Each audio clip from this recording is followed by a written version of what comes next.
of the Appalachia, forefathers of the Seminoles and Creeks, marked by giant magnolias and oaks, land of natural wealth, and the home of granddaddy thunderstorms. And we've had a succession of them today, as today the top-ranked Florida State Seminoles will attempt to turn away the invaders from the north, Syracuse Orangemen.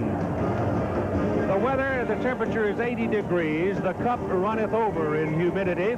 The wind is nominal, and the rain has been very heavy. Florida State coach Bobby Bowden has a favorite saying about all the hoopla that goes with being number one. If that halo slips a foot, it becomes a noose. Well, Bob Greasy, his Florida State football team ought to be wary today because their euphoria from the Michigan win could become a eulogy. Well, everybody has been asking, are they ripe for an upset? And Bobby Bowden only has to look down to Gainesville, Florida, where 2 weeks ago this same Syracuse team defeated the Florida Gators in the Carrier Dome. The Seminoles have noted that very smartly. Can Syracuse come on and pull the upset? Two things. They've got great special teams. They lead the nation in kickoff returns. And secondly, they run a type of offense, the freeze option, that is unique in college football. Florida State hasn't seen a lot of this. Now, how will the rain affect this ball game and all the rain that we've had? It will slow the foot speed of Florida State tremendously. And on the other side, the option will cause some problems for them. So we ought to see some turnovers for Syracuse. This is the fourth game in the series. It ends with this one. Syracuse becoming more active in the Big East as of next year, and Florida State will go to the ACC.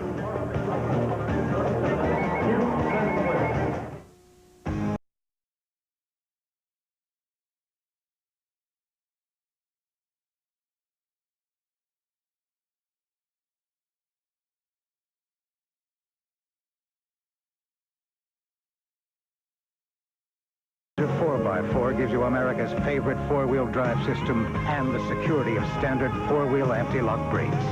Chevrolet, the trucks you can depend on, the trucks that last.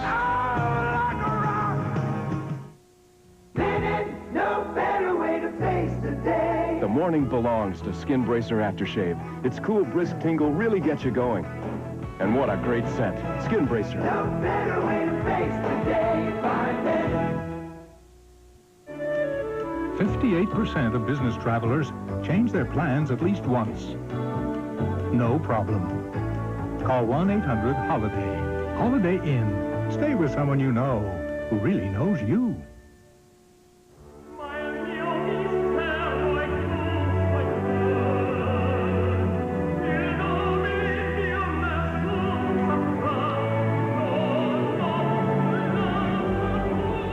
There's a level of service with which you're already quite familiar. Only now you can enjoy it at 35,000 feet. Delta's person-to-person service to over 270 cities worldwide. At Delta, we love to fly, and it shows. A little brains, a little luck, and a lot of late nights. A good family, a good spot, and some good advice. That's the way it's supposed to be. And USF&G is standing behind me. That's the way it's supposed to be. And USF&G is standing behind me.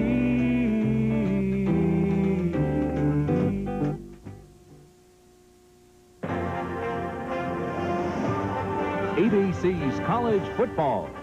Brought to you by Chevrolet, the heartbeat of America. The cars more people depend on. By the Die-Hard battery, now with more power when you need it most. By UPS, now offering 10:30 a.m. guaranteed overnight air delivery. And by Sharp Electronics Corporation. From sharp minds come sharp products.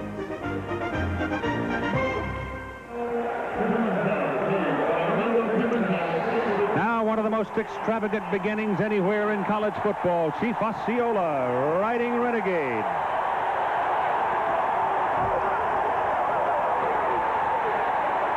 The Chief is a Florida State University student. The costume, authentic Seminole. The horse is a real Appaloosa. Syracuse will be receiving Florida State will be defending in our first series, and here are the strengths. Well, the option attack is very tough to defense. It's unique for Florida State. They have got tremendous team speed. They're ranked 7th in the nation in overall defense. Florida State is ranked #1 in all the team polls of the country. The Syracuse Orange Men ranked #10. Florida State owns the longest win streak in Division 1A, 10 in a row. Paul Pasqualoni succeeding Coach Dick McPherson at Syracuse University, and he's got the Orange Men at 4-0. Bobby Bowden, of course, the coach at Florida State. His 16th season here in Tallahassee, and he literally has become a walking legend in this part of the country. Gadri Ismail, he is the bigger and younger brother of Raghib Ismail, who was the Rocket at Notre Dame. They call this one the Missile. Terry Richardson back there with him. Dan Mowry, who had a miserable weekend up in Michigan, kicks it off. It goes to Ismail at the 6-yard line, and Quadri comes up across the 15 to somewhere around the 18, and he is brought down by Kevin Adams, and he held on to the ball, and that may have been a victory under the circumstance. Marvin Graves starts at quarterback for Syracuse, started as a freshman, billed as an option offense, but you can see he really is not a running threat out of this offense. But there are plenty of people behind him that can haul the mail, in particular David Walker, and you will see Terry Richardson as the game wears on. The wideouts are very, very quick, and the tight end is a very good receiver, Chris Gedney. They start out of the I formation. There's your freeze option. They pitch it back to the tailback, David Walker, and David Walker breaks a couple of tackles and gets loose on the sidelines and is finally thrown out of bounds. But not until he has moved all the way to the Florida State 44-yard line. Pushed out of bounds by number 89, Howard Jenkins. Well, this is the option as good as you're going to see it from behind the defense. He's almost caught from behind, tosses the ball, block on the wide receiver, breaks some tackles. This is the upside of the option. Assignment football. If one man misses, you're in trouble. Of course, the downside is, especially in this kind of weather, with all the fumbles. So David Walker out of Rochester comes up with the first big play of the ball game, and the Orangemen are cooking at the Florida State 44. They're playing on prescription turf. It is held up very well. Pitch it back to Graves, down the middle, goes for Ismail. He's open. He's got it. Touchdown, Syracuse! There are no flags. The ball was given to the running back. He pitched it back to the quarterback. A semi-flea flicker play, and Ismail down the middle, 44 yards for the touchdown. Well, you know that Florida State and Bobby Bowden usually does all of the trick plays, but here's one from Syracuse on the second play of the game. An excellent throw and a great call by the offensive coordinator, Gene DeLeon, and Quadri Ismail in for the score. One of the better place kickers in the country, John Biscup, in for the extra point try out of the hold of Mark McDonald, quarterback. He's missed he needs 2 to break the all-time Syracuse record, and now he needs 1. And the big crowd is stunned in Tallahassee.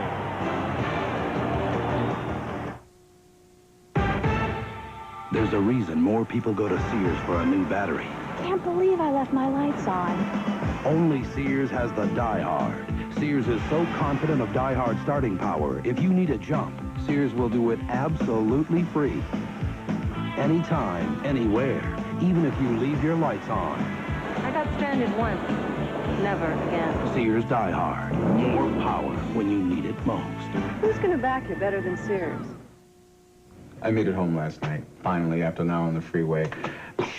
The light bulb blows. Okay, get up on the ladder. And while I'm up there, the phone rings. I gotta come back down the ladder. This guy's promising me big savings if I leave AT&T. No way.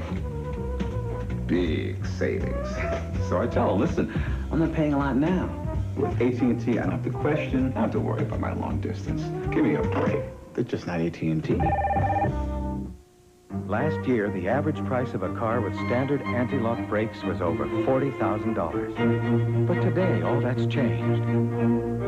Because we understand the real value of safety.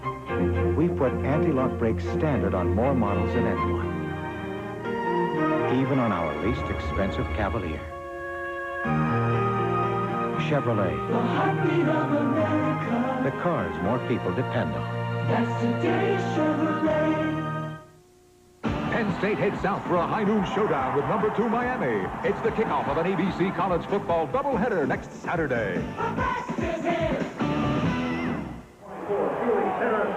Let's go back and take a look at that last play from the end zone. Nobody in deep center field back here for the Seminoles. Watch the play action here. Quadri Ismail's going to come from the side. A good play action fake.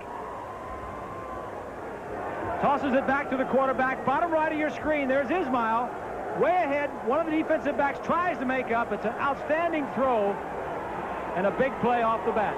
That was a free safety that had drifted out of the center field position and couldn't catch up in time, and Ismail stands in the end zone, poses for the picture, and how do you do?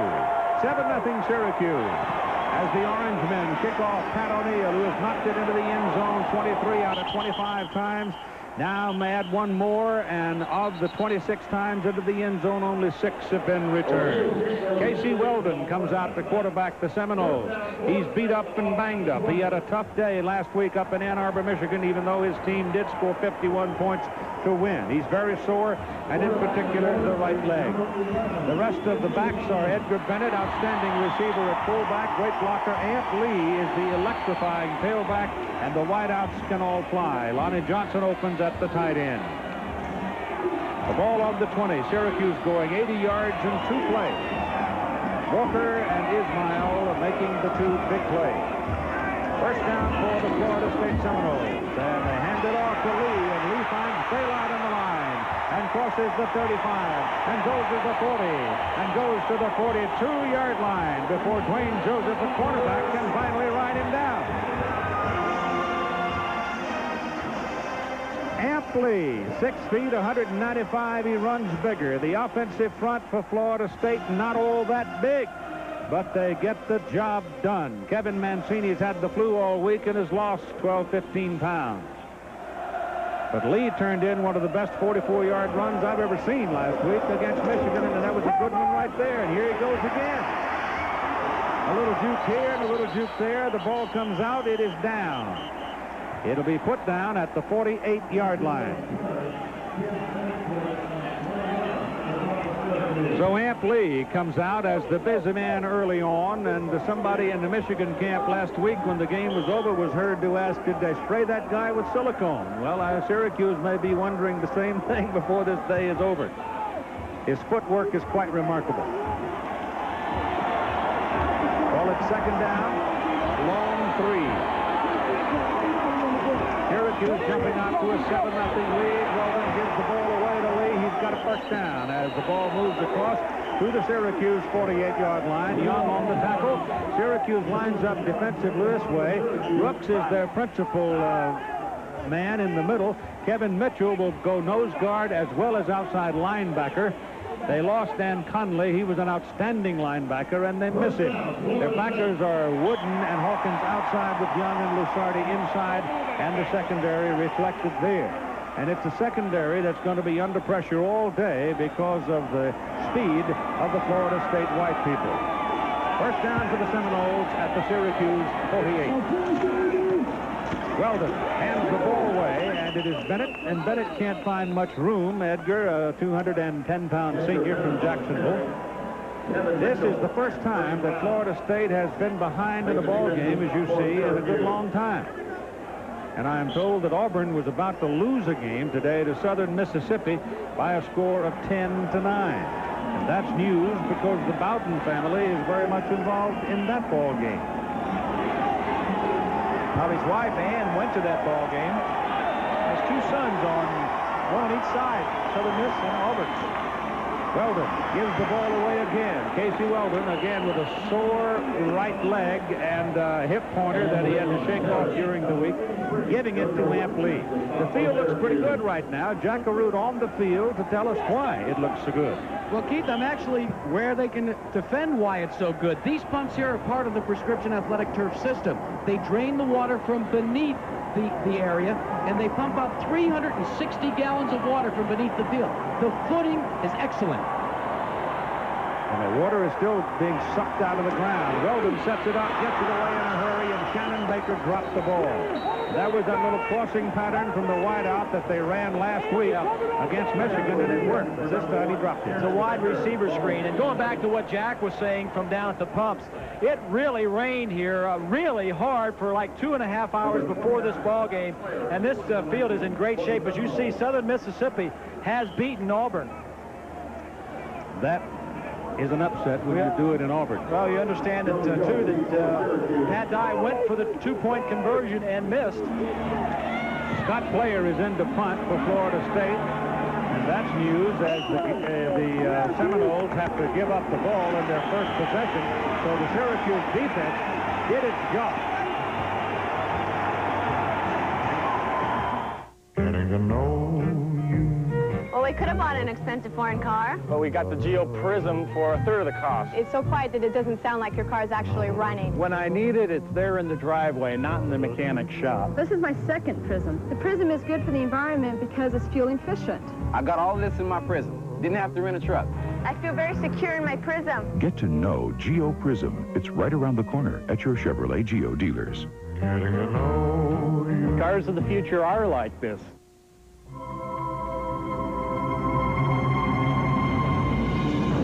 For centuries, mankind has looked to the heavens for the extraordinary. Starting November 1st, it can again, in the friendly skies. Introducing Connoisseur Class, only on United. A truly elevated form of international business class. Come fly the airline that's uniting the world. Come fly the friendly skies. You know, if you pay as much attention to your jump shot as you do trying to impress women. Well, it's just this new shampoo. My hair comes out looking really good. Shampoo. Yeah, it's got a conditioner in it, right in the bottle. Talked about this before. What? Look, all the conditioner in the world doesn't mean a thing. I mean, it's your dandruff shows up. Ah, you're not paranoid one. For the first time ever, the world's leading dandruff shampoo comes complete with full-body conditioners. Introducing Head & Shoulders 2-in-1, making all your first impressions all the more impressive. You can get college credit for this. This is the first and the most prestigious Big Top Circus in the United States as part of the Florida State University. It's been here since the institution went co-ed in 1947. And they do put on one grand show, I'll tell you. All right, the Seminoles had to punt it away, and here comes Syracuse, leading by a score of 7-0 in the first quarter. It starts just short of the 14-yard line. The tailback is Terry Richardson. Marvin Graves, the quarterback, keeps the ball and turns it upfield and picks up about 9 yards. Now, the offensive front for Syracuse, again, is not one of those huge things that we saw early on in the season. There are no 300-pounders there. But they're a bunch of guys that have a very good work ethic, and they seem to do what's expected of them. That's move people around and open the door for the option offense. Oh, the Braves jump out to a 3-0 lead. They lead the National League West by a game, having won last night while the Dodgers lost at Candlestick Park in San Francisco. Second down, top two, Porter Richardson. He sticks his helmet in the crowd. He's very close to his first down. He is from Fort Lauderdale, Florida, playing at Syracuse. They're going to take a good long look at it. Let's spend a moment with Roger Twybo. Thank you very much, Keith. At Auburn, Southern Miss leads Auburn 10-9. Auburn scored with 1.5 minutes to go. This is the two-point conversion. Stan White trying to find somebody, but it's knocked down by Brian Wood. And Southern Miss beats Auburn for the second straight year at Auburn. 10-9, the final. One other score. North Carolina State moves their record to 5-0 as they beat Georgia Tech 28-21. Let's go back to Keith. That is a team that will be reckoned with down the road at NC State. NC State, what a great job Sheridan is doing. It was a first down by a Tad. 24-yard line for the Orange men. They lead 7-0. I keep saying that in case you're joining us a little late, because Florida State isn't behind very often. Here's your freeze option. They come off of it. The pass is thrown across the field up to about the 35-yard line and caught by Antonio Johnson. And that will be a first down for Syracuse. The Florida State defensive unit lines up with 3 down, but you'll see those outside backers come up the line more often than not. So effectively, they'll be playing sometimes at 8-man front because they will come after you. The inside backers are the leading tacklers. The secondary is quite good, and Terrell Buckley, of course, was quite a star last Saturday. First down for the Orange.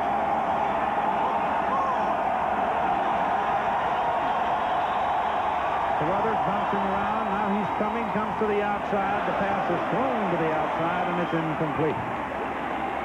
Chris Gedney, the tight end, was the intended receiver. The ball was too low for him to have a chance at it, and Gedney had a matchup. He's 6'5", 230, and he was matched up on McCorvey, a 6-foot, 185-pound corner.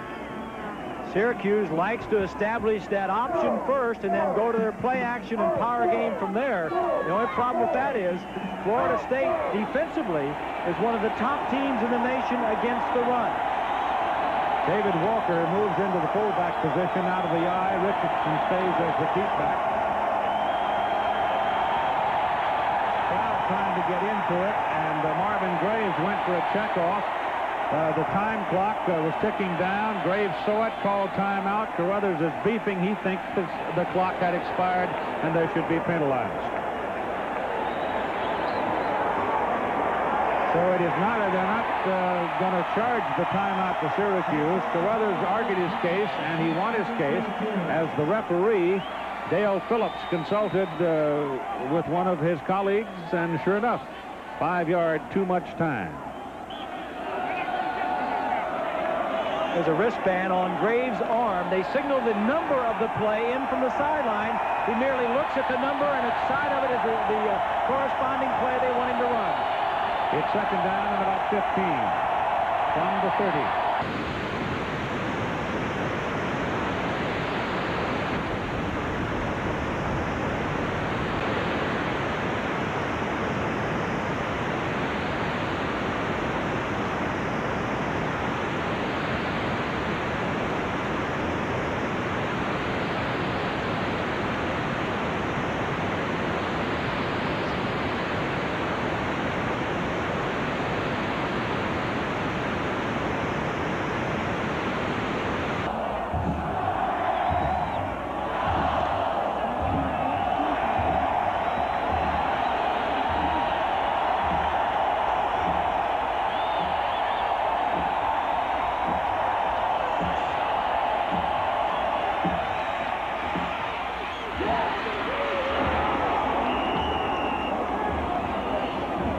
To reach for the first down marker, and it appears he's got it.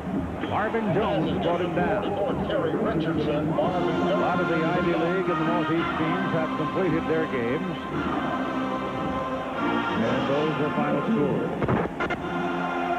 Paul Pasqualoni, who replaced Dick McPherson as the head coach of the Syracuse Orange, came out of Western Connecticut, so he's from that neighborhood and was very successful before joining the staff over at Syracuse.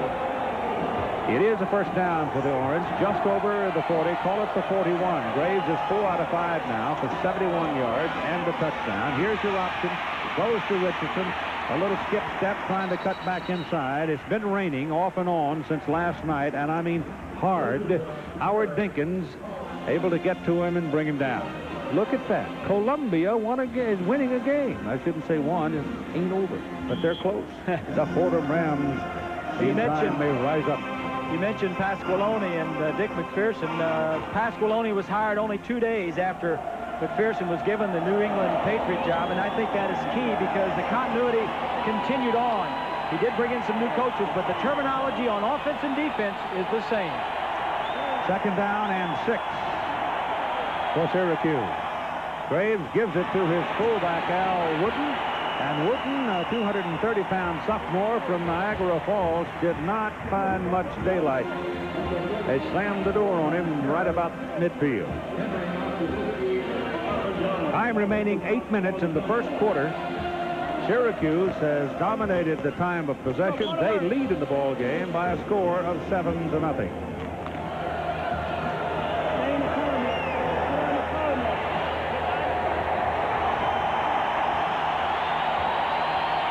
Walker is the deep man. Richardson goes up into a slot now.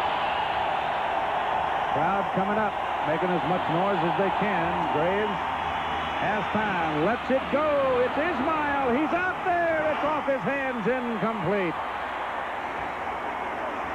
Terrell Buckley covering, but Ismail was loose and gone if he had been able to catch the ball. Buckley actually is going to jump to our left. Now he has help to the inside. Ismail is going to go straight down between both defensive backs. This ball is thrown very well, just misses. Ismail's going to need a snorkel to get out of that one. Yeah, that's the one place on the field where the water is collected and did not drain. The pumps must be something wrong with it in that corner, because that's the only place there is standing water. Here's a big play guy right here. Pat O'Neill, one of the big legs in college football right now, and he hits it toward the corner, but I think he bought the sideline well back upfield. They mark it at the 16-yard line, and there Florida State will have it, a 34-yard punt.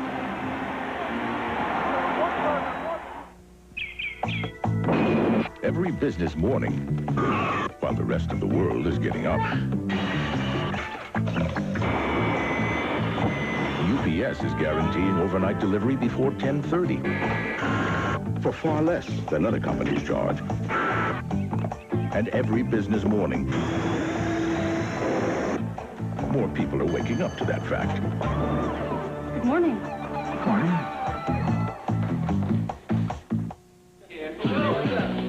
Most of my friends don't know what they're going to do after graduation, but I've already locked in guaranteed skill training in the Army. Qualify now and you can reserve even the Army's most sought-after technical training up to 12 months in advance through the Army's delayed entry program. Sure, being a soldier won't be easy, but then nothing worth having ever is.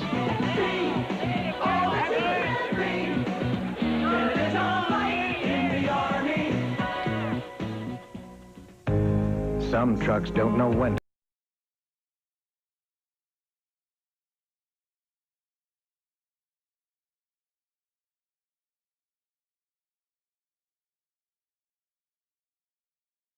Over 98% of all the Chevy trucks sold in the past 10 years are still on the job. Chevy trucks. The trucks you can depend on. The trucks that last.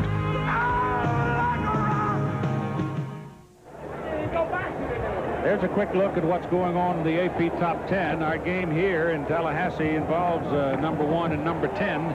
And number 10 has been the dominant one so far in the game. There's a pretty good ball game out on the West Coast tonight. As you can see, Arizona-Washington. Michigan has gone out in front of Iowa by a score of 7-0. That's in Iowa City. And Oklahoma is leading their game against the Iowa State Cyclones. Miami won big today, 40-3 over Oklahoma State. From the 16-yard line, there's Amp Lee again. When you think you've got him down on the ground and sitting on him, suddenly he squirts loose and he's gone. He got away from Glenn Young, and that's a pretty good chore because Young is a tough guy, inside linebacker. Syracuse has run 11 plays to 7 now for Florida State. At 121 yards for Syracuse here in the first quarter. And you have 38 for Florida State.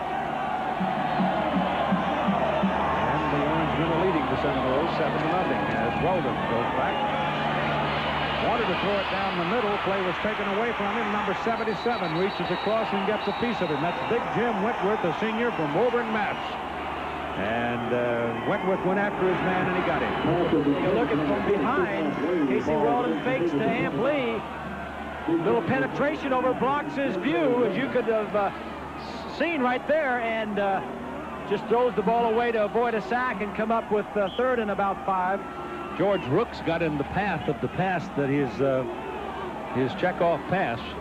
And when Rooks gets in front of you, he occupies some space. He's 6'4", 270 pounds. Tough to see around him. Yep. Third down, 5. This is Edgar Bennett. Bennett has a first down. Up at the 32-yard line. Edgar Bennett. That's the strength of this offense for the Seminoles as you take a look at Bennett and what he has done. They're so unpredictable. They can run as well as they can throw. 3rd and 5. Bobby Bowden says, well, we can run as well as we can throw, and I'll prove it to you. Little delayed draw. Picks up a first down. From the 32. Weldon goes underneath. Pass is caught by Matt Fryer, a sophomore out of Live Oak, Florida. He was going down as he caught the ball at the 37-yard line.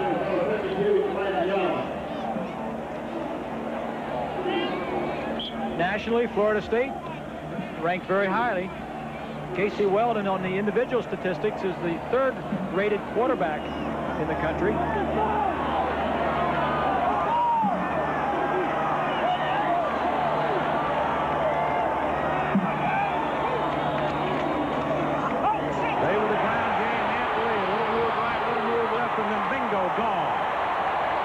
Tell you what, if John Lusardi doesn't lock his legs, he's on his way to the end zone. Now here's Roger.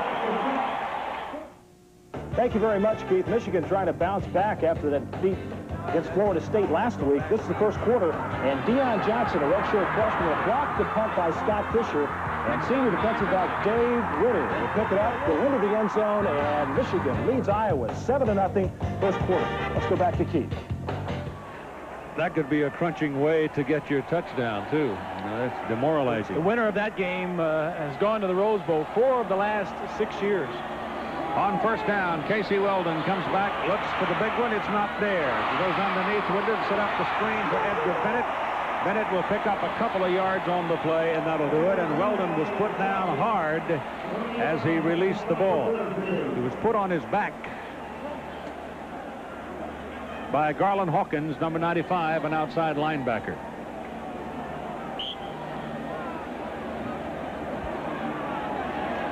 Eric Terrell comes out of the ball game for Florida State at a wideout position. They call him a flanker, but you might find him anywhere. And Kevin Knox, number 81, is in to replace him. Weldon to throw it, has time, and goes underneath with it to pass to Knox. And the sophomore from a nice town in Florida called Niceville makes the catch.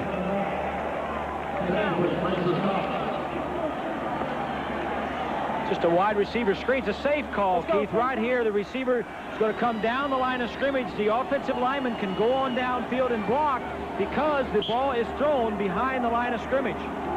This is Florida State's second possession of the ball game. 3:55 to go in the first quarter, and Syracuse leads it 7-0. A 44-yard play with Quadri Ismail making the catch and run for the touchdown from Marvin Graves.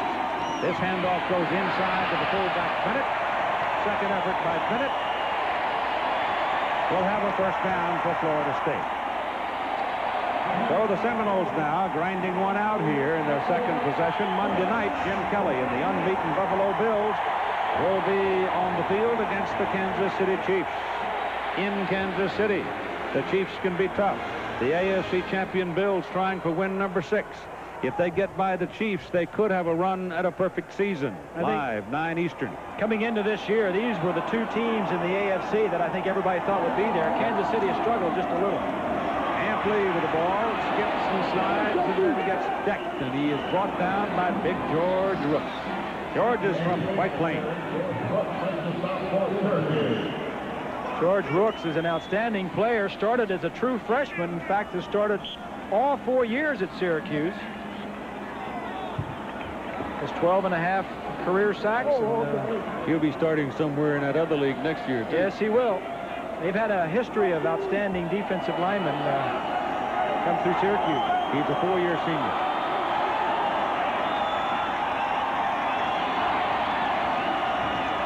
Second down. Here goes Knox. I mean, they take out one, they put in another one. He may be a little younger, a little greener, but he's bigger and faster. Basically the same play as they ran before. A wide receiver screen. He's going to come down here. Watch him as they let the defensive line come in.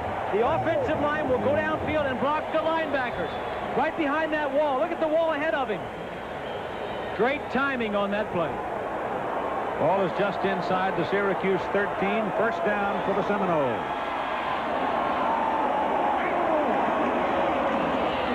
Lee spins away from a tackle behind the line of scrimmage and will pick up a yard. Kevin Mitchell, number 50, is playing nose guard. But as I said earlier in the telecast, you will see Mitchell in the pass rush circumstance at an outside linebacker position. Well, he was a linebacker when he first came to Syracuse. He is not big, only 245 pounds, about 6'1". But that defense can also play the run. They're fourth in the nation coming in against the run, only allowing 62 yards a game. All at second down and 10 from the Syracuse 13. Weldon rolls out. Pass into the end zone. Touchdown. Fire.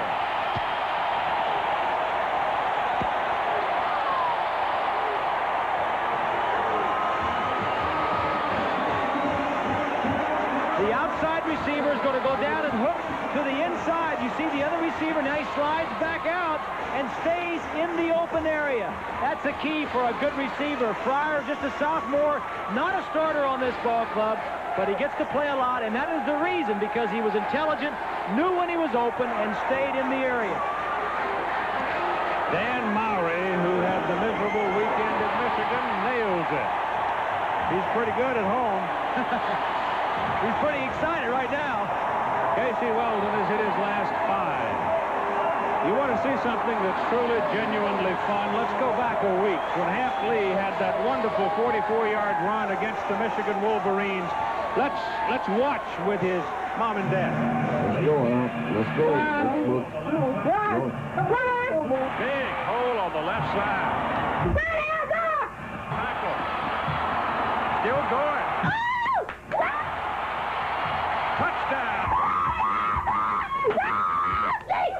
Oh! Look here. Isn't that terrific?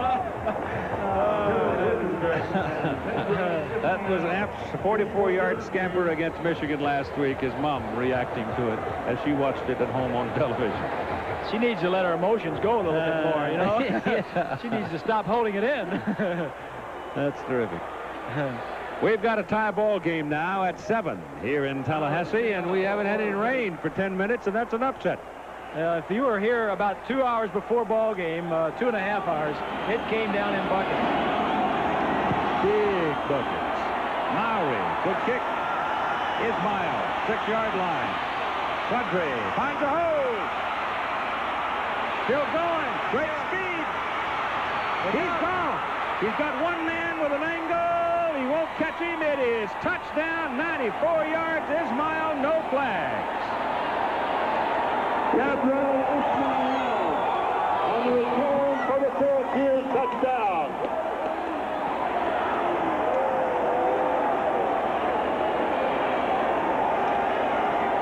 A spectacular run.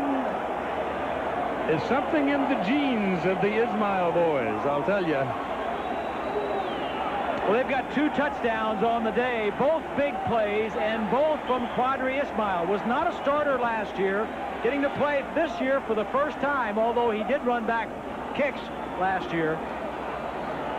The official will give him 95 yards on the run. Biscuit for the extra point try. It is good.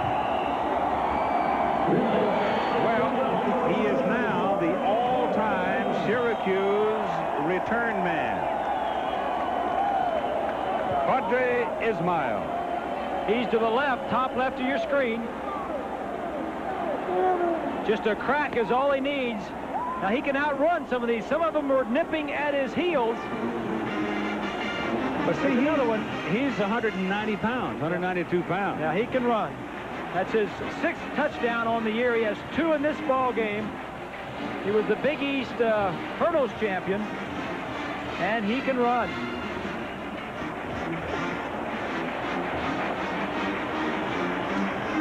95 yards is where it goes into the books.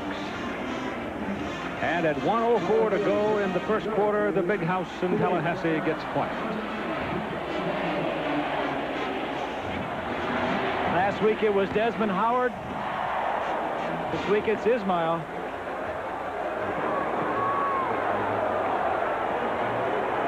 You know, you wonder whether that was a clip or not. I think that who was that? The kicker? Yep. It's like he turned his back, and I don't think that's a clip. And if you turn your back when you're going to be blocked, I think it's a good no call by the official. Tiger McMillan handling O'Neill's kickoff, and O'Neill, who has a habit of knocking the ball beyond the field of play and not having it returned, well, that one was brought back because it was short and settled in the field of play. And Florida State will go to work with it at their own 27-yard line, and a slightly stunned crowd of more than 60,000. I think they're thinking back now to what University of Florida 2 weeks ago was going through up in the Carrier Dome, and Syracuse just got out in front and just ran away from them.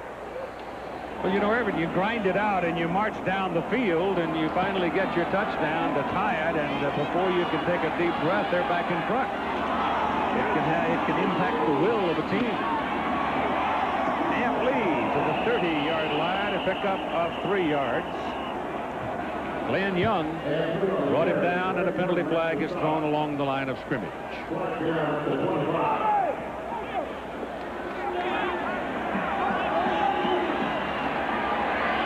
It's against Florida State. At the conclusion of today's game, we'll pick a Chevrolet Most Valuable Player of the Game from each of the teams. 21st year that Chevrolet has contributed $1,000 to the General Scholarship Fund of each school as part of the Chevrolet Scholarship Program. So the Seminoles and their head man, Bobby Bowden, slightly shaken for the moment. I think he's usually on the other side of the field. He feels like that first touchdown to Ismail was a trick play, lateral and a deep pass. Then the kickoff return, he's used to getting some easy touchdowns. The holding call winds up an 11-yard penalty because it took place beyond the line of scrimmage. This is Amp Lee. He is quite remarkable. He wiggles and waggles and wobbles, and suddenly he's loose and gone up to the 25-yard line. Well, he's a patient runner too, Keith. He just doesn't run up if there's if the hole is supposed to be to the left side. If there's nothing there, he doesn't run into the pile. He has his head up. He's patient. He's got the feet to slide right or left in case the hole is a little bit left or right of where it was supposed to be. The top-ranked team in the nation trailing as we come down to the end of the first quarter. There's the attempt at the screen pass. Weldon throwing a little too high. Lee couldn't pull it down. And so number 1 trails number 10 after a quarter of play, 14-7.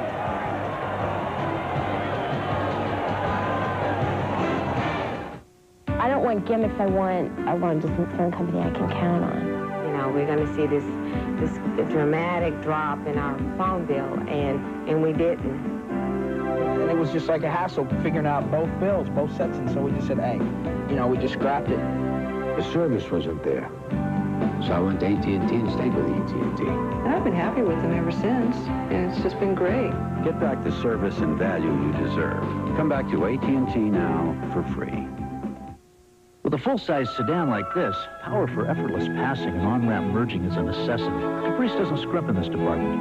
Well, it doesn't scrimp in efficiency either, with the highest highway mileage of any V8 in its class. The more I tested it, I knew nothing was going to stop this car except its anti-lock brakes. In its first year, Chevrolet Caprice Classic LTZ was named Motor Trend Car of the Year. When you can win over attitudes like ours with a car like this, it's got to be good. This one is terrific. You won't believe the shop vac. It comes with a surprise. So where's the surprise? In a minute. First, this baby picks up stuff like nails and glass, and like a regular shop vac, it also picks up water. So where's the surprise? Just watch. You twist the top, lift it off, and you've got a surprisingly powerful blowout. And don't forget to get Steam Team, the attachment that turns any shop vac into a powerful carpet cleaner. If you own a house or carpet, you gotta own a shop vac. Who's got the marketing plan? I do. Sales forecast? Right here. Presentation boards? Murphy's got them. Where's Murphy? This is the final boarding call for Delta Flight 6. Maddie Klein knows careers are riding on Delta flights. Mr. Murphy? Yes. Better go. Nobody told me you had a cast. Nobody knew. Passengers should now be on board. Maybe that's why more business people fly Delta than ever before. Mr. Murphy, you have a nice trip. Thanks. Already had one. Delta loves to fly and it shows.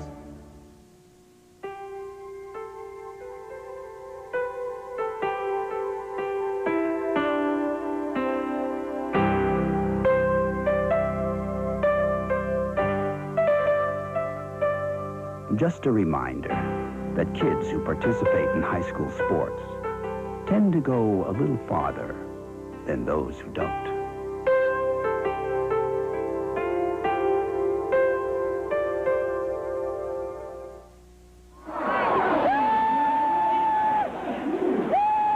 Chief Osceola. His Warriors are behind 14-7 as we go to the second quarter of play. In case we didn't note it, John Biscup, the place kicker for the Orange, all-time SU record now at 76.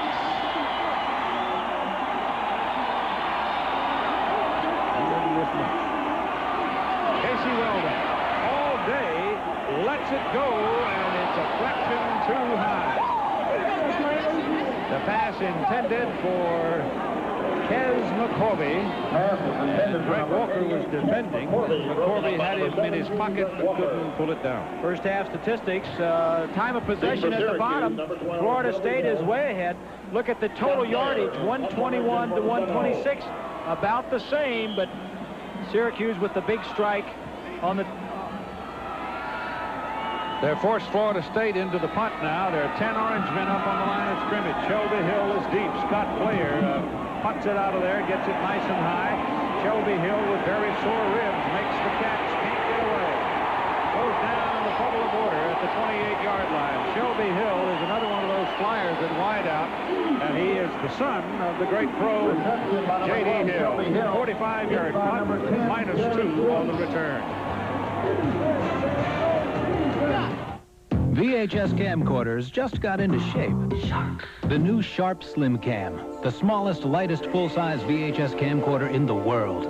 Noticeably sleek, slim, and fat-free, with all the great features of the big camcorders. 12-to-1 zoom, 1 lux, shoulder stability, and uses VHS tapes that fit right in your VCR. The Sharp Slim Cam, the world's smallest full-size VHS camcorder. It's the great new shape in camcorders. There's a reason more people go to Sears for a new battery. Can't believe I left my lights on. Only Sears has the Die Hard. Sears is so confident of Die Hard starting power, if you need a jump, Sears will do it absolutely free. Anytime, anywhere, even if you leave your lights on. I got stranded once. Never again. Sears Die Hard. More power when you need it most. Who's going to back you better than Sears? Getting to know you. I drove literally every car in the same class, and it boiled down to I wanted a Geostorm. Guys like a girl that knows how to drive a stick. There's 140 horses in here. Can you... Hello? Horses? The cockpit's laid out like a jet. You don't have to be a race car driver to drive a Storm, but you sure feel like one. Get to know the new 140 horsepower Geostorm GSI right around the corner at your Chevrolet Geo dealers. Getting to know you. If this car had wings, it would fly. Oklahoma tackles Texas. Virginia battles Clemson. Plus other regional action. It's game 2 of an ABC college football doubleheader next Saturday. Good. And the change of pace quarterback for Syracuse, Doug Womack, sophomore out of Houston, Texas. He's never thrown a pass in his career. When he's in, he runs it. He very seldom pitches it. That's for sure. He keeps it himself much of the time. Ismail comes into the backfield, and they set up now on a wishbone. Here he goes down the line on the option. He pitches it out to Ismail. And Padre turns it upfield and picks up about 9 yards on the play. I mean, he held that thing until it had a postage stamp on it.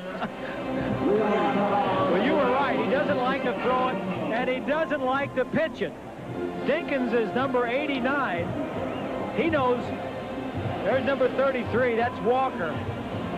And he gets a good block. That starts the option.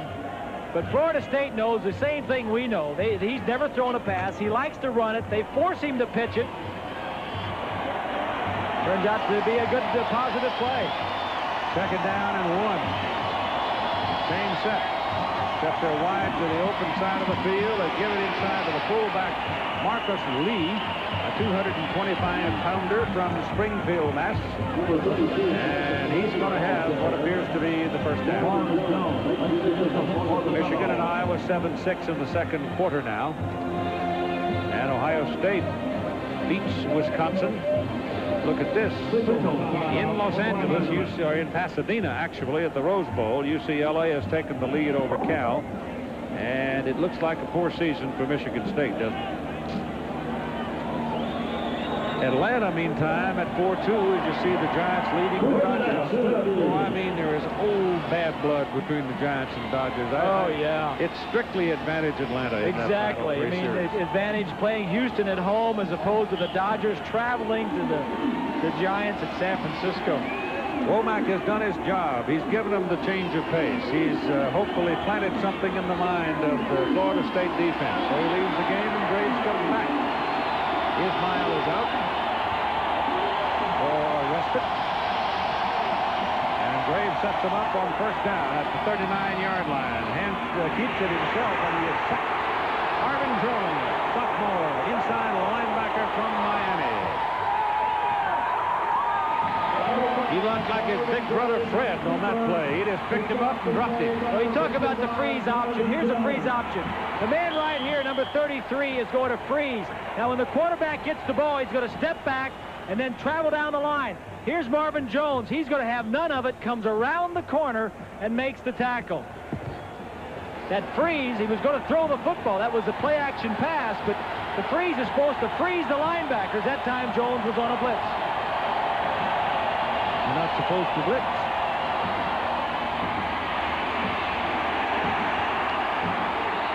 There's not a whole lot of gain on that play by Marcus Lee, but one of the things that's impressive about the way Syracuse plays football this season is the offensive line surge. Even though that man was down, there were still 3 of those offensive linemen downfield, 8-9 yards, knocking people around. Well, the thing that Pasqualoni had to do in his first year at Syracuse is replace 4 of the 5 starters. He moved the tight end, Dees, from tight end to right tackle and brought a backup nose tackle over. He's starting at left guard. They're playing well. It's 3rd down and 12. And Graves back. Pass is away. The pass is incomplete. It was intended for Antonio Johnson. Johnson weighs 185 pounds, but he only stands 5'7". So he's at a bit of a disadvantage when he's playing in there against defenders at 6'2" and 6'3". Well, the thing that they're doing, Keith, Syracuse, is they're challenging Florida State. They're going deep some, they're running their offense some, and they're not intimidated by being outside the Carrier Dome playing in a poor weather condition on grass against the best team in the nation. In the punt now, Pat O'Neill. His first kick was 34 yards. When he gets it and gets a tight spin on it, he'll knock it up in the clouds like that. Terrell Buckley, 24-yard line. Not quite. He found a little bit of a crack, started to wiggle his way back up, but he only got as far as the 26. A 40-yard punt. It's not.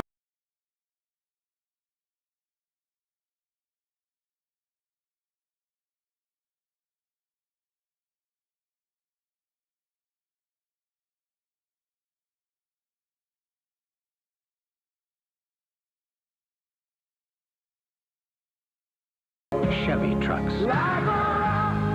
The trucks you can depend on. The trucks that last. You know, if you pay as much attention to your jump shot as you do trying to impress women. Oh, it's just this new shampoo. My hair comes out looking really good. Shampoo. Yeah, it's got a conditioner in it, right in the bottle. Talked about this before. What?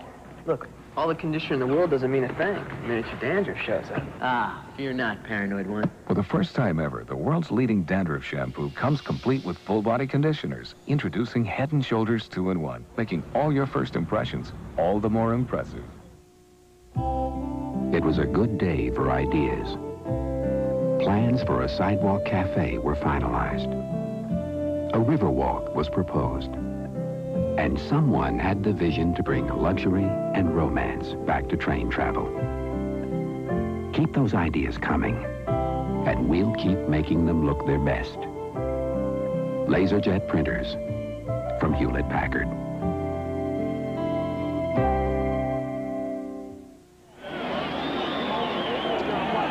We're talking about Syracuse and grass field. Since 1980, when they started playing in the Carrier Dome, they're 14-10-1 on grass field. And one of their wins this season came on grass at Maryland. Yeah, they've won 12 of the last 15, too, Keith. First down. Here they go as Casey Weldon sets up the Seminoles offense. Goes underneath to Lonnie Johnson, the tight end. And Big Lonnie rumbles out to the 35-yard line. He's about a yard short of his first down. Warren Hart had a very big ball game against Michigan, so he'll be in there too. He and Johnson share the tight end responsibilities most of the time. Look at defensively, Syracuse in the nation. 4th best rushing defense. This team can play. Their philosophy is don't give up anything big, just a containing style of defense against Florida State especially. They're a physical team up front, but zones behind. Weldon again opens it up, got a man. Oh, my goodness, the ball was tipped a little bit by number 17, Greg Wolfer, and then it ricocheted off the hands of Kevin Knox.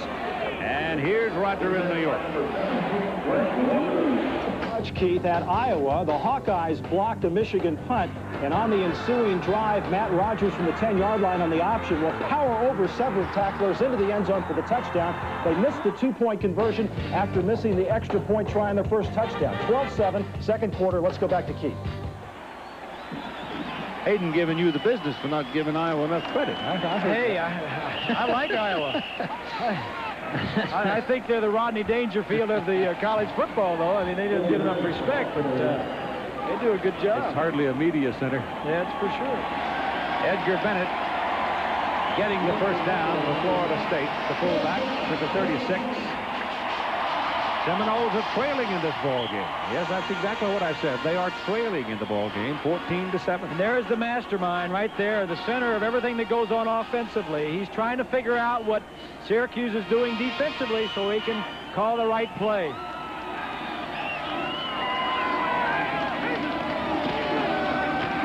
Weldon to give Antley.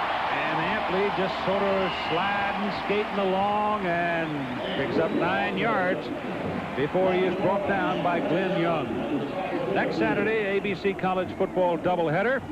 We'll be down in Miami as the Nittany Lions of Penn State come into the Orange Bowl against number 2 Miami Hurricanes. Then at 3:30 Eastern, it's regional action.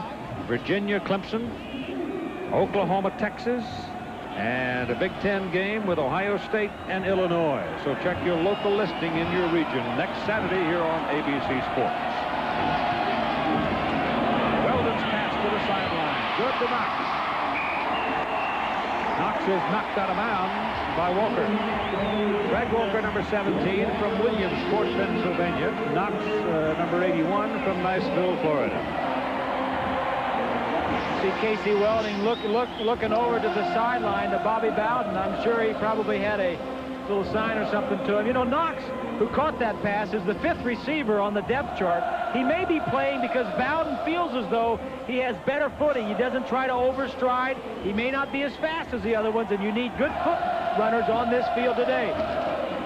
First down. Nothing there. Edgar Bennett with the ball, and Glenn Young with Edgar. Young is a Canadian, 230-pound junior from Scarborough, Ontario.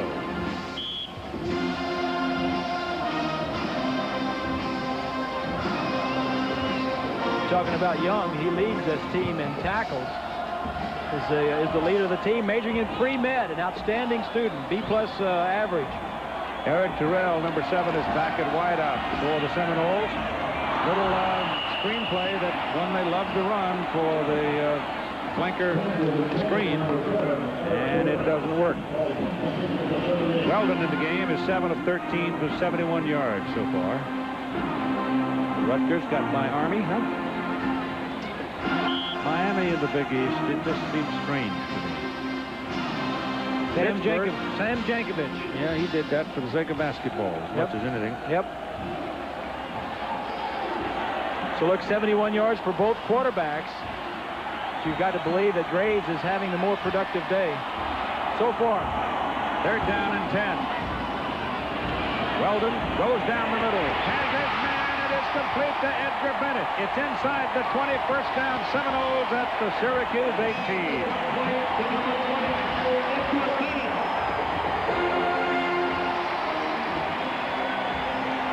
Well, what they've been doing is playing double zone. These two men have been dropping to the outside. And when they play double zone, one of the things you can do is get somebody right down the middle of the field. Now watch as you told. Play action holds the linebackers. And then Bennett gets jammed but has enough ability to get around it. Well, that's a tough catch. You got 3 people around you. You catch that ball. Bighorn Hart is in there now, the 260-pound tight end. Pitch it to Amp Lee. And Lee stretches for a couple of yards. Hart was on that side. They put him in for his bulk, and he rode the outside backer for Syracuse out of the play. Hawkins Brown, number 98, made the tackle for the Orange.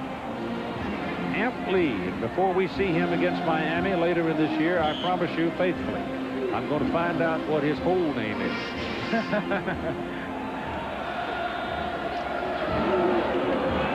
Well, they have got an outstanding backfield. Amp Lee has not fumbled, lost a fumble in over 300 attempts, both rushing and passing. Underneath it goes, and it is thrown just a little bit behind Lee. Amp can't reach back and reel it in, so it falls away. Time remaining in the first half is 8:05, 14-7. Syracuse is leading.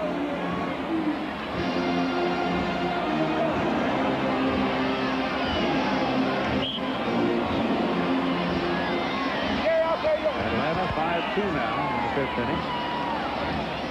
Over the Astros, game in Atlanta.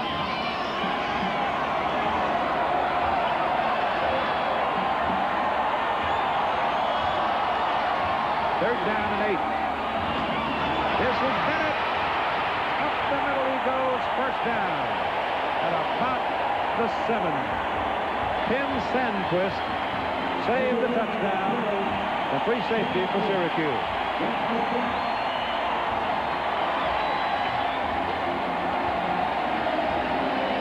First and goal, Florida State. So Florida State trying to grind it down the field and tie the game. The big plays today have belonged to Syracuse. One of them, a 95-yard kickoff return for a touchdown by Ismail. Weldon kept it, lobs it into the end zone. Touchdown, Bennett.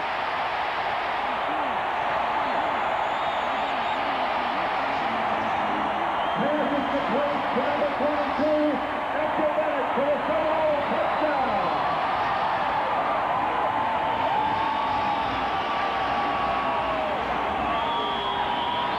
Here's a look at Bennett right here. Now he's going to slide through the middle after the fake and get in here. With the rollout, it's going to pull these guys over here. Watch now as he's going to fake the run, goes to the outside. Bennett slides down the middle. It's a dangerous throw. But when you have confidence in your receiver, you can do that. Mowry hits his second successive point after. And we're even again at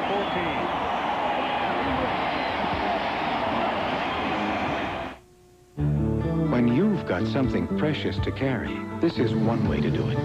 Here's another. Chevy Lumina Euro Sedan. Engineered with 4-wheel independent suspension and standard anti-lock brakes. It's one way to help make sure your precious cargo is delivered safely. Chevrolet. the cars more people depend on. And now it's easy to win with the heartbeat. No better way to face the day. The morning belongs to Skin Bracer Aftershave. Its cool, brisk tingle really gets you going. And what a great scent. Skin Bracer. No better way to face the day. Find Bennett. Imagine a rent-a-car company that offers special delivery right to your door. That's Enterprise. Here, let me help you. Enterprise, the special rent-a-car company that gives you special delivery. The RCA projection screen is so big, you'll feel like part of the show when you watch the RCA home theater. It also has Dolby surround sound that's so real, Stand back, everyone. you'll forget you're sitting at home. Let me handle this. The RCA home theater also has Pix in Pix. It lets you watch two things at once, in color. Another way RCA is changing entertainment again. Edgar Bennett capping off a 12-play drive for Florida State's second touchdown with a 7-yard pass reception the hard way. That's your fullback, sports fans. There's another look from the other side of the field. That's his third touchdown reception of the year and his 15th catch of the year. And take a look at what the quarterback sees. It's all right. Low angle's good if it's a touchdown. He took a beating last week. He's getting whacked around again today, but he is a tough guy. Ismail. Oh, my goodness. He had a crack, and he went inside instead of outside, but it's still a fine return by Ismail. It puts Florida State up first down on the 33, and here is wet-footed Jackaroo. Keith, what a difference a week makes for the kicker, Dan Mowry. Remember last week, it's one he'd like to forget. But away from the Florida State Seminoles home field, he's not very good with point-after touchdowns. But at home, he is now, well, he was 12 for 13. He's now 14 for what, 15? We're going to auction Jack's shoes when the day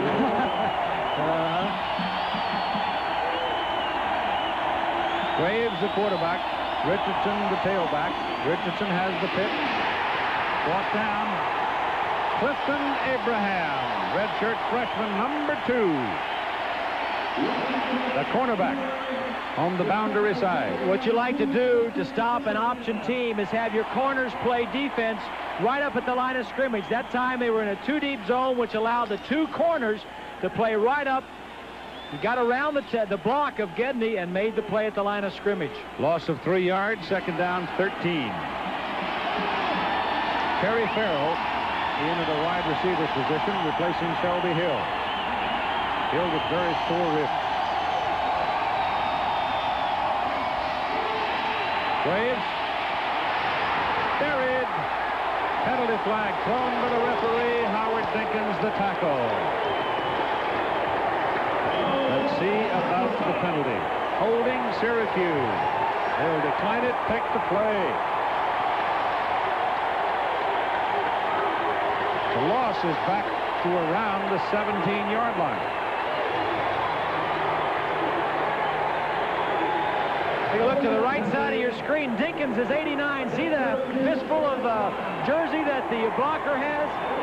Pulls him down right there. The referee right there makes the play, makes the call. Dinkins should celebrate. What happened, what set that whole series up, Keith, was the first down play when they lost 3 yards. Syracuse is not a good team. Second and long and third and long. And it's certainly third and long right now.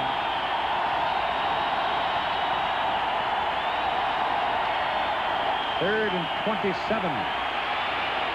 Long, deep pass downfield is incomplete. Intended for Farrell. The ball was thrown from the 5-yard line to the Florida State 40. That's 50 yards, 55 yards, and it was right on target. It was, and I like the call. I think for Syracuse to get the ball downfield on 3rd and 20, if he intercepts it and he's tackled right there, it's the same as a punt, but at least it's telling your players, we are going to go after this team and try to attack the #1 rated team in the nation. They'd be very happy if Pat O'Neill could deliver a kick 55 yards. Without a run back from Buckley. Yep. He's run one back last week.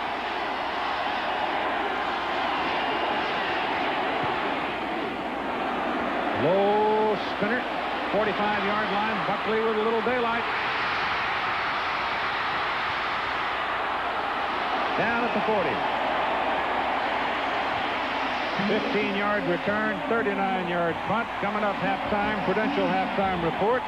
Roger Twyvell and Bo Schembechler with the news, scores, and some highlights, and a feature on the kickers and what has happened to their psyche with the 18-6 goalposts. Got narrow goalposts this year, huh? A narrow goalpost. You ever seen that, Bob? That's the, what is that? That's the... Oh, it's the noise indicator. Oh. How loud is it? Pass across the field. Shannon Baker. Baker taps his foot at about the 28-yard line. That's one of those things that you have inside the basketball place. Yeah, I thought that looked like the spear that the chief Osceola was carrying around. It's the best field position that Florida State has had in their first 5 drives, and it's all set up by that defensive series by Florida State's defense. It's the first catch by a speedy wide receiver for the Seminoles today also. Ball is at the 28-yard line. Chance for Casey Welder to catch another one as he fires a bullet to Baker down at the 10. Just short of the 10-yard line. Shannon Baker, the junior out of Lakeland, going down low to get the catch. So it's another first down for Florida State as they make their move now to take the lead in the ball game for the first time today. They have trailed throughout and just tied a few minutes ago on that 15-yard punt return after the good defensive series. That's right. It's the first time that Pasqualone's offense has not kept the ball for a while and moved it downfield. Syracuse defense can't afford to be on the field too long because it's a hot, humid day, even though it has been raining. And that pass is tipped and it is incomplete. Looked like Kevin Mitchell might have gotten a hand on it, either he or Wentworth, and stopped the flight of the ball.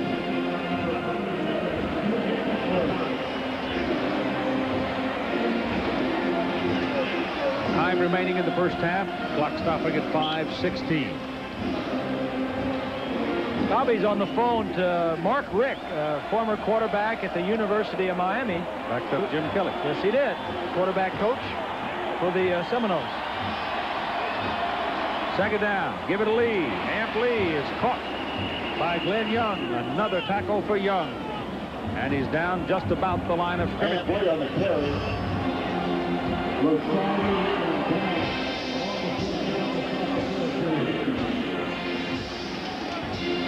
Syracuse defensively returned 8 starters from last year's team, Keith. So you talk about a strength on this team defensively early in the season, but you got to think, too, with Ismail coming along the way he has, they've got some big guns on offense. Arizona never got inside the 28-yard line in the Aloha Bowl. Yeah, it was 28 zip or something like that. Third down from the 10-yard line. Pass to the end zone by Weldon. He tried to throw it hard. He had his man available, McCorvey, but he did not have a good grip on it, apparently, because the wetness. The ball sailed over the receiver's head, and it's fourth down. It's a good point, and you can't just set it aside. You can't just overlook it. The field is wet, and that ball is going to get wet, even though they dry it off between plays.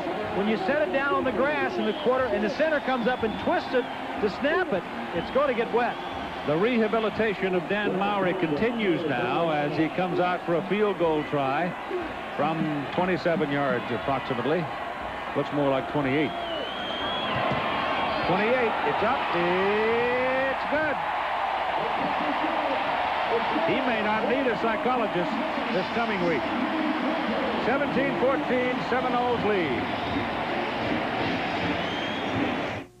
I'm Frank Gifford. Be with us Monday night from Kansas City when the undefeated Buffalo Bills take on the Kansas City Chiefs. Bills quarterback Jim Kelly is having a superb season. He passed for 3 touchdowns in last Sunday's win over the Bears. And the Bills have their sights on a return to the Super Bowl. The Bills and the Kansas City Chiefs, Monday night from Kansas City, 9 o'clock Eastern Time. Be with us. The personal stories you didn't see in the news. We're facing a well-trained, battle-hardened army. A world premiere movie, The Heroes of Desert Storm, tomorrow. That ball was spotted on right about the 18-yard line. Certainly a heck of a lot closer to it than any other yard marker that I saw. Yet I'm told they're going to give him a 27-yard field goal. I don't know. It really doesn't matter. It's good. Florida State has the lead, 17-14. This young man, as you take a look at that last drive, 6 yards again, 6 plays, 30 yards set up by the defense. But Maury is from Tallahassee. A few years ago, they were deciding whether to take Maury or J.D. Carlson, the kicker at Michigan, and they decided on Maury. That kick's a good one down to the 6-yard line where Terry Richardson, the tailback, finds some running room out to the 35 and beyond. And there, Syracuse will go to work with good field position, and now the Orange men trail in the game by 3. Well, we mentioned at the opening that Syracuse leads the nation in kickoff returns, and they certainly have not done anything here this afternoon to disprove that. They have a 95-yard kickoff return and good field position on the start of their drives. Look at this. First down for Syracuse. 3 down linemen for Florida State. Look at that line. There's 5 people lined up 5 yards back of them. A ricochet catch by the tight end, Chris Gedney, his second catch of the day. The ball bounced off the arm of one of the Seminoles right into the hands of Gedney. Here's Jack. Keith, probably the biggest thing that Mickey Andrews, the defensive coordinator, has been working with his Seminole defense has been when to have the corners commit on this option freeze, whether to stay at home or go across. He said he needed a little bit of time to work it out with him. It seems as if he's finally gotten that time. First down, the gate is up to the 46. Now the Orange men with a lot of real estate behind them. Graves down the line. Keeps it, turns it, gets a yard, and that's all. And Sterling Palmer, an outside linebacker, basically a defensive end. They call them outside linebackers. I don't know exactly why, but they're playing what I knew as a defensive end. Yeah, they're the end man on the line. Whether or not the linebacker gets down or stands up, it's just that's all it is. But he made a nice play there. And as you mentioned earlier, Keith, Graves does not like, the quarterback does not like the run and does not run the option very well when he runs it himself. Second down, 9.5. Reverse. Here comes Ismail. Shows the man in front of him where he wants it blocked. Penalty flag goes down after the tackle, and he's got a first down, and you may tack on a face mask penalty after. Quadre Ismail continues to have a huge day. It's against Florida State. Is it 5 or 15? Tackle right there in front of you. Just took too long to get out of the way. That's 69. I think that's Sharp, or 68 Wisdom, one or the other. But they held up Ismail where they needed to go make their block a little sooner. But it's a 5-yard inadvertent, and it's down at the 35-yard line, and Quadre Ismail, that amplifies what I just said. Came in averaging 150 a game, is already over that average in less than a half.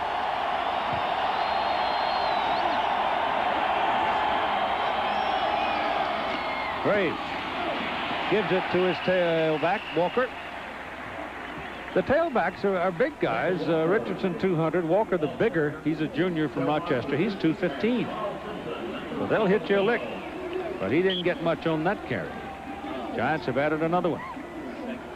Well, if the Braves win today and the Giants beat the Dodgers, the Braves win the National League West as the Braves lead Houston 5-2.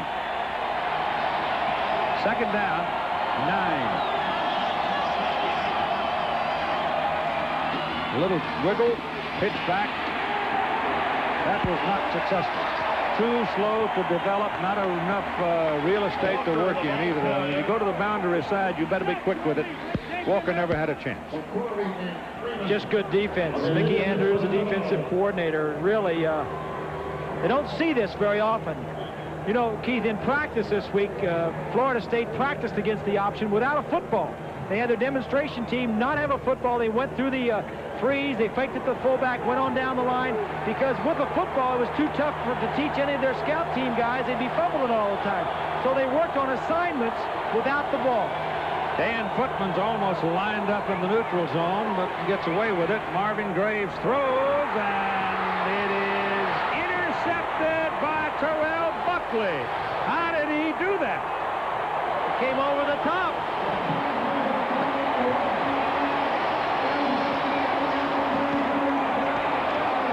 Terrific play by Buckley. Take a look up here. He's just going to run a slant and watch as Buckley initially gets turned around. He's turned around. Now he comes back and sees the ball.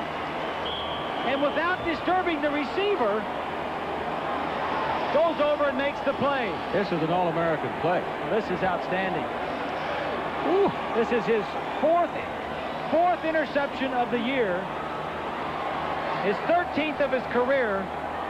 And that's a big-time play. He had two pickoffs last week against Michigan. Casey Weldon trying to get it away. Syracuse batting it around, and they don't get the interception when, in fact, it looked like they were going to. It looked like Casey was going to have a nap back there. Then he suddenly realized that, hey, I got to throw it. And Syracuse almost got it. Well, last week, Terrell Buckley set the tone for the Florida State defense and really for the ball game with the interception of Gerbach on the second offensive play. Right, second play of the game. This may prove to be a huge play right here as he's given his offensive team the ball back. And let's see what they can do with it in the closing minute of the first half. Bennett saved an interception there when he knocked it away. Yes, he did. They set up a screen. It goes to Knox. And Kevin Knox is out for a first down. He's a big kid, 6'4", 195, a sophomore. And they'll have to move the chains on this one. That should stop your clock at 55 seconds to go in the first half. Knox came into the game with only 2 receptions on the year. He's already caught 4 for 53 yards. Both teams have 3 timeouts remaining. Weldon throwing. Got a man, Knox, up at midfield. It's another first down. And that took 9 seconds. 11 seconds.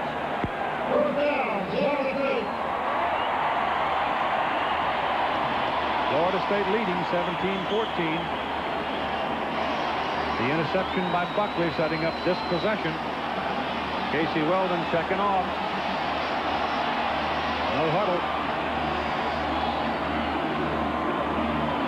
Good protection. They flush him. Penalty flag. And Weldon runs out of bounds, but he got a penalty flag thrown by the referee, Dale Phillips, back upfield. And it's holding against Florida State, and that might do end the Seminoles' effort at scoring here with only 22 seconds remaining in the first half. It is a split crew. Dale Phillips of the ACC is the referee. Mike Simcheski is the umpire, Buddy McGrath the linesman, Rick Patterson the field judge, John Godbolt the line judge, side judge Jerry McGee, and the back judge Doug Cole. Referee is not wearing a microphone.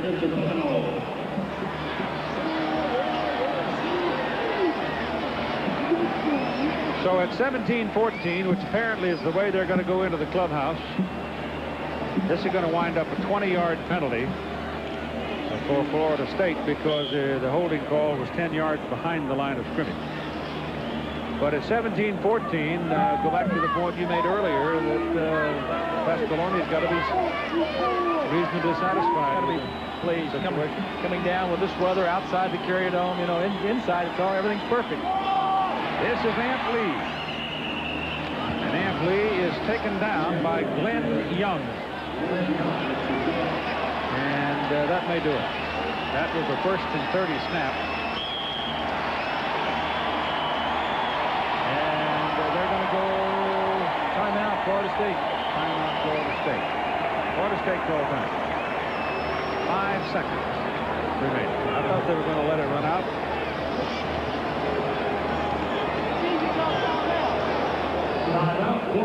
Terrell Buckley has a habit of making big plays and has been doing it ever since he showed up at the Seminole campus here in Tallahassee. In 1989, the Seminoles went to the Carrier Dome in Syracuse, and it was there, after a momentary pause, gazing upon the meadow, decided he would go to his left, and he ran 69 yards with the butt for a touchdown. And that helped key a 41-10 victory for the Seminoles. And this is what he has done today. That doesn't show that interception where he gave the ball over to the offense. The interception was really quite good. Buckley is just a junior, and in his 3 years of play, he has 6 career touchdowns, 3 on punt returns, and 3 on interceptions. If he keeps up the pace, Dion's going to loan him some change. Well, he follows in the footsteps of some really good corners at Florida State. Lamar Butler and Deion Sanders. Can you imagine Dion running back and forth in his little helicopter between the Falcons camp and playing in the World Series? Or playing in the National League Championship Series? Well, he won't be eligible for this playoffs. Well, that's right. That'll do it. There's a little ruckus going on the field, but they step in and stop that nonsense, and the half is over. 17-14 Florida State. Back with halftime after this message and the word from our ABC station.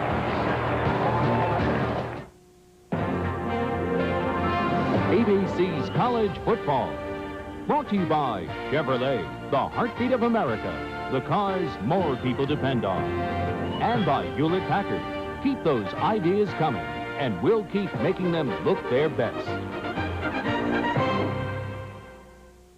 A company can learn a lot in 125 years. Valvoline has. You learn in the lab, you learn on the road, you learn on the racetrack. As you learn, you make your product better. And better, and better.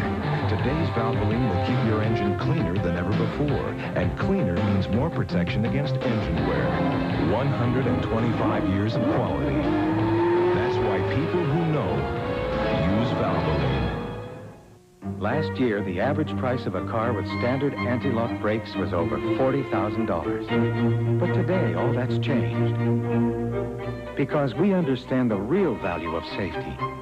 We put anti-lock brakes standard on more models than anyone. Even on our least expensive Cavalier. Chevrolet. The heartbeat of America. The cars more people depend on. That's today's Chevrolet. Saturday, a new rider joins the boys. Jesse James. And a legend is born. You have to find that boy and bury him. Once you put on a gun, you can't take it off. I'm gonna kill him. The young riders. Then, in the aftermath of a race. This is not your fault, Marcy. You didn't do anything. Let's see what the big bad man did to you. The commish takes on the system. This might be his 200th rape, but it's her first. Saturday. I'm going to be with you every step of the way. Chili's has discovered how to make an onion blossom.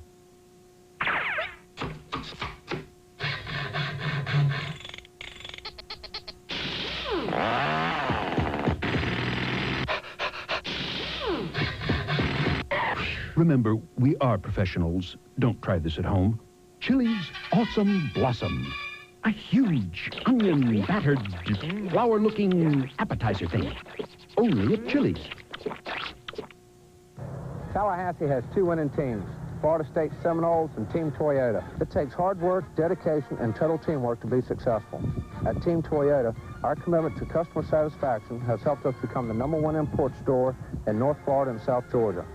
Toyota quality and our tremendous savings on new vehicles, such as the all-new 92 Camry, and our bargain import center, where you find a large selection of pre-owned used cars at wholesale prices. Florida State and Team Toyota, the winning team. FSU versus Virginia Tech, Saturday, October 12th in Orlando. The Prudential Halftime Report. Brought to you by the Prudential. Come to the companies of the Prudential and build your future on the rock. Reporting from New York, Roger Twibel and Bo Schembechler.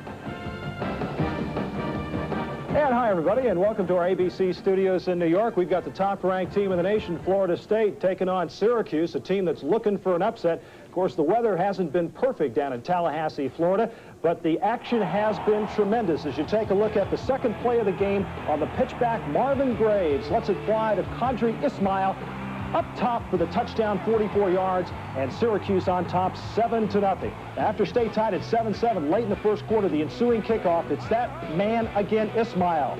His brother was the rocket. He's the missile. 95 yards for the touchdown as four different Seminoles touched him but couldn't bring him down, and the Orangemen lead it 14-7. Then middle of the second quarter, Casey Weldon will toss his second touchdown pass of the day, 7 yards to Edgar Bennett out of the backfield. That tied the game at 14, and right now at halftime, it's Florida State leading Syracuse 17-14. I'll tell you what, Bo, Syracuse comes up with some big plays, don't they? Well, they had the two big plays by Ismail that kept them in the ball game, but I really believe their defense is playing well enough that they have a shot in the second half.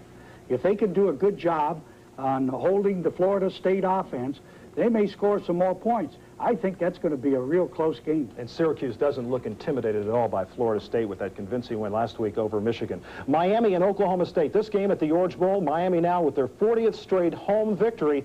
But if there's a highlight, it's not really a highlight. Miami's Carlos Huerta misses an extra point, and he ends an NCAA record string of 157 straight. But of course, Miami still won 40-3, and a dejected Huerta right there.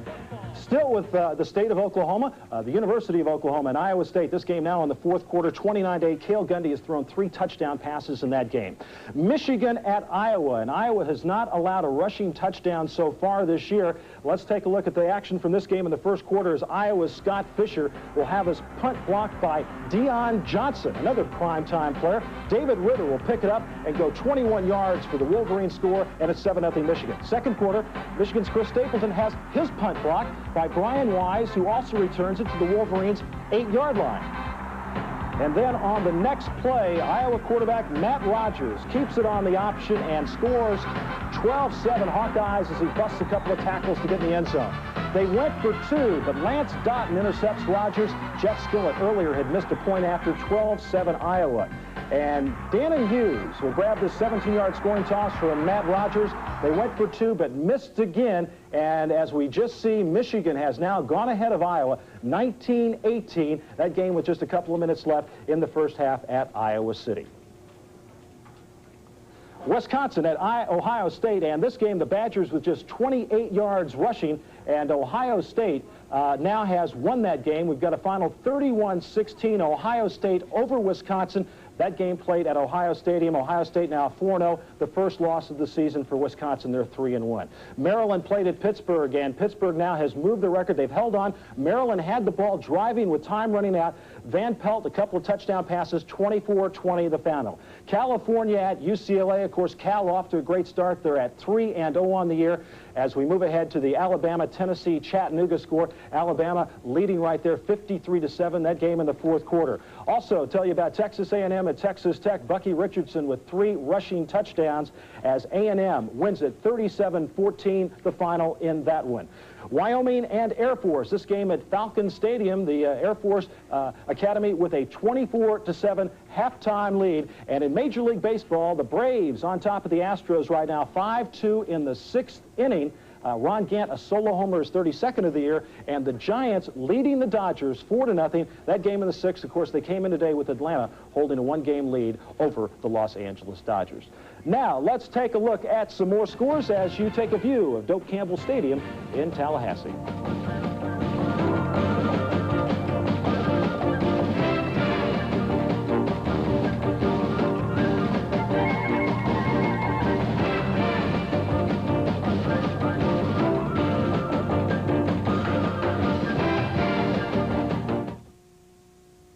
When I first saw Sarah on the library steps, I swear it skipped a beat.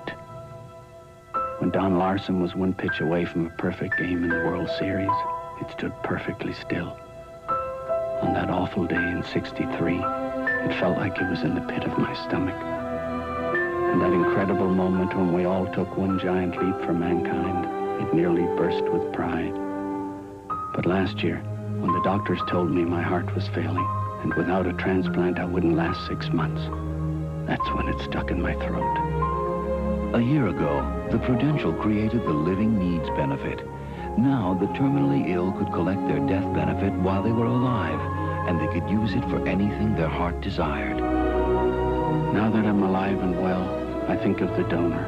I think of his family, and naturally, my heart goes out to them. For information, call 1-800-654-ROCK. People think college football players don't finish school. Fact is, they graduate at a higher rate than the student population in general, but there's still room for improvement. That's why the CFA promotes athlete graduation by offering academic achievement awards. And that's important, because when an injury ended my football career, education helped me become a successful actor. And it's been great, even though I'm still taking orders from the coach. The preceding message was furnished by the College Football Association.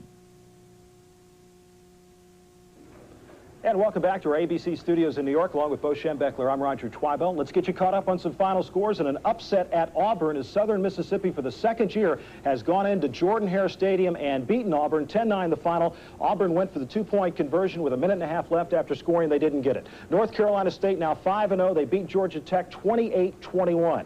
Illinois moves their record to 3-1 on the year. They beat Minnesota 24-3. And for the second year in a row, Virginia Tech has beaten West Virginia. The final there, 20-14. That game at Mountaineer Field in Morgantown, West Virginia. Tech now 2-3 on the year. If you've been to a college game this year and noticed the kickers are struggling, you're right on. The goalposts have been narrowed this year as the NCAA has taken some of the kick out of the game. Percentage of field goals attempted and made are down. As a matter of fact, the number of extra points made is down. Pitt, Florida State, and Nebraska, to name a few, all suffered dismal kicking games last week. There's no such thing as a sure thing when it comes to kicking anymore, and there's a good reason why. Last year, the goalposts were 23 feet 4 inches wide. This year, they're 18 feet 6 inches wide, a difference of 4 feet 10 inches. Graphically, we can explain it to you very well. Field goal attempts are down 17.5% from last year, and field goal attempts from 40 yards and beyond are down over 29%. Bo, 4 feet 10 inches now means that the college field goal widths are the same as those in the NFL. They are, except we still have a college hash mark, which makes it more difficult for the college kid to kick the field goal. Let me show you, Roger. Here are the two hash marks, as you can see. If you were to kick a 40-yard field goal from a college hash, it'll go something like this to the middle of the goalpost, but the professional kicker will have a much more direct shot at kicking the field goal. Now, once you get down inside the 20-yard line, now you have to change your plans a little bit. Here's the center of the formation with the center snapping the ball to the holder. You now have to bring an extra man over from this side to this side so that there are 4 over here and only 2 on the other side. The holder now must be at the middle of the formation. If he's not at the middle of formation, you're going to get blocked off the flank somehow. So if he's in the middle of the formation, the angle of the kick to the goalpost up here is a lot less than if you had to kick it on a balanced formation from the hash mark like we used to do it from over here like this. And as we see J.D. Carlson of Michigan knock it through, we're going to see a lot of teams going to that unbalanced formation as the year goes on. I guess the Rules Committee really knew what they were doing when they put this new rule in. Well, I think they wanted to cut down on the attempted field goals. They wanted people to penetrate more once you cross the 50. They wanted to go more for the touchdowns. I think they've accomplished that. Good kickers are still going to make the field goals, Bo, and Jason Hansen out at Washington State University is one of the best. This last Saturday at UNLV, 62 yards, and that is an NCAA record without a kicking tee. Jason Hansen of Washington State University. A sad note now, tragedy has once again struck the college football world with the deaths of 2 athletes on Thursday. Mississippi State's Rodney Stowers died of complications that developed from a broken leg suffered in the Bulldogs' loss to Florida last week.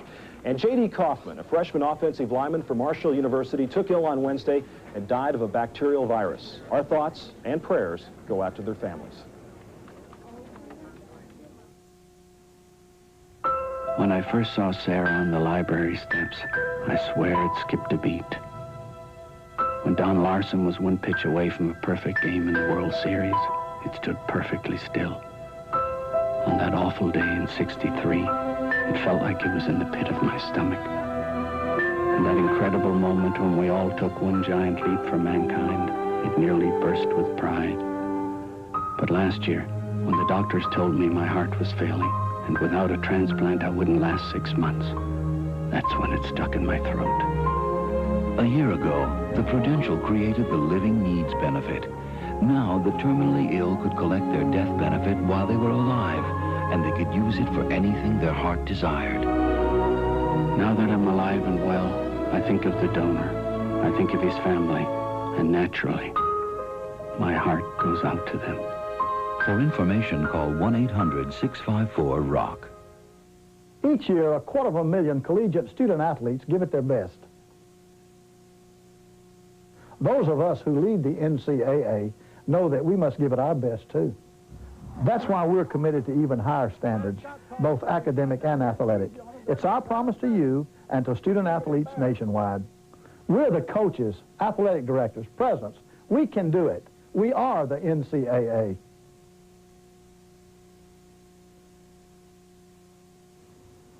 This is Jack Smith. Soviet President Gorbachev has just announced deep cuts in the Soviet Union's nuclear arsenal, including the elimination of almost all Soviet short-range nuclear weapons on land and sea.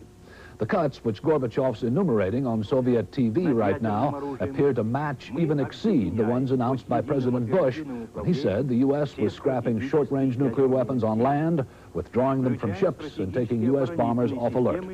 Repeating, Soviet leader Gorbachev appears to have matched and in some cases even exceeded the cuts in nuclear weapons announced by President Bush. ABC News will keep you up to date. ABC Sports returns to Kansas City for the first time on Monday night since 1983 as Jim Kelly leads the undefeated Buffalo Bills against the Kansas City Chiefs. It all starts at 9 Eastern, 6 Pacific on ABC's NFL Monday Night Football. And out in Seattle tonight, the University of Washington, ranked 3rd in the nation. Bo plays host to the University of Arizona, but the Huskies are favored by 4 touchdowns in this game. Well, Washington may be the best team in the country, but I have a little more respect for Arizona than that. I think that's based on a 54-10 rout a year ago in Seattle. And I think we ought to take into consideration that in Dick Tomey's 4 years at Arizona, he's 2-1-1 against Don James. If he can muster some kind of a rushing attack, and in order to do that, he better have those option plays of his working fairly well. He can stay in the ball game a little better than that, I would think. Well, Tomey said they haven't blocked Steve Entman in 2 years, and they've got to do that to get into this football game. So that'll be an interesting contest in Seattle. Thanks for being with us on the Prudential Halftime Report, and enjoy the second half, everybody. The Prudential Halftime Report has been brought to you by the Prudential. Come to the companies of the Prudential and build your future on the rock. The halftime score here in Tallahassee, number 1, Florida State 17, number 10, Syracuse 14. The score, Bob Greasy, may be a little deceptive because Florida State pretty much owned the second quarter, has taken control of the ballgame. Well, the only thing that is close at halftime is the score, because you look at all the statistics, and we'll show them to you a little later. They are all in favor of Florida State. It's because of the second quarter. Well, the first possession, Syracuse had 2 big plays, Walker and Ismail, and then Ismail's 95-yard return for the second touchdown. That has been pretty much the substance. That has been it. Syracuse offense has been shut down, and Florida State gradually has taken some time off the clock, run some plays, and gotten down and put some points on the board. If that trend does not change in the second half, it's curtains for Syracuse. Well, it may have been, too, again, that interception by Buckley. Even though they didn't get anything out of it, it again sets a tone, and little things add up to big things when you get down to the fourth quarter of play. In a place like this where it's hot and humid, and you've got 2 high-quality football teams.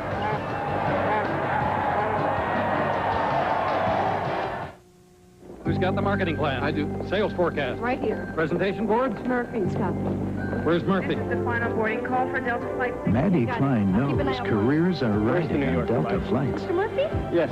Better go. Nobody told me you had a cast. Nobody knew. Passengers should now be on board. Maybe that's why more business people fly Delta than ever before. Mr. Murphy, you have a nice trip. Thanks. Already had one. Delta loves to fly, and it shows. You could call one company to take your package to an address across town. And you could find somebody to take your package to any address cross-country. Then you could call a third outfit that could take your package overseas. And yet another that could take your package overnight. But there's only one company you could call if you only wanted to make one call. When your office is 200,000 acres of rugged woodland, you need a deodorant you can depend on. Men count on Old Spice to help prevent odor before it starts. It kills odor-causing bacteria on contact. 99%. That's effectiveness you can count on with the clean, classic scent of Old Spice. Hi, Aunt. Upstay at the office. You bet. Old Spice deodorant, because prevention is the ultimate form of protection. Count on it. The Rothmans' brand new family room is there because a State Farm agent was there with a family insurance checkup. You see, State Farm agents keep in touch to help keep your car, your home, and your life insurance up to date. Just a month after we added more coverage on the Rothmans' home and its contents, it was devastated by a fire. But thanks to our checkup, the coverage was there, and for the Rothmans, it made all the difference. And like a good neighbor, State Farm is there. Hi, I'm Rex. And I'm Rita Soros. We're here at the library where boys and girls and their families are having fun with reading. Yeah.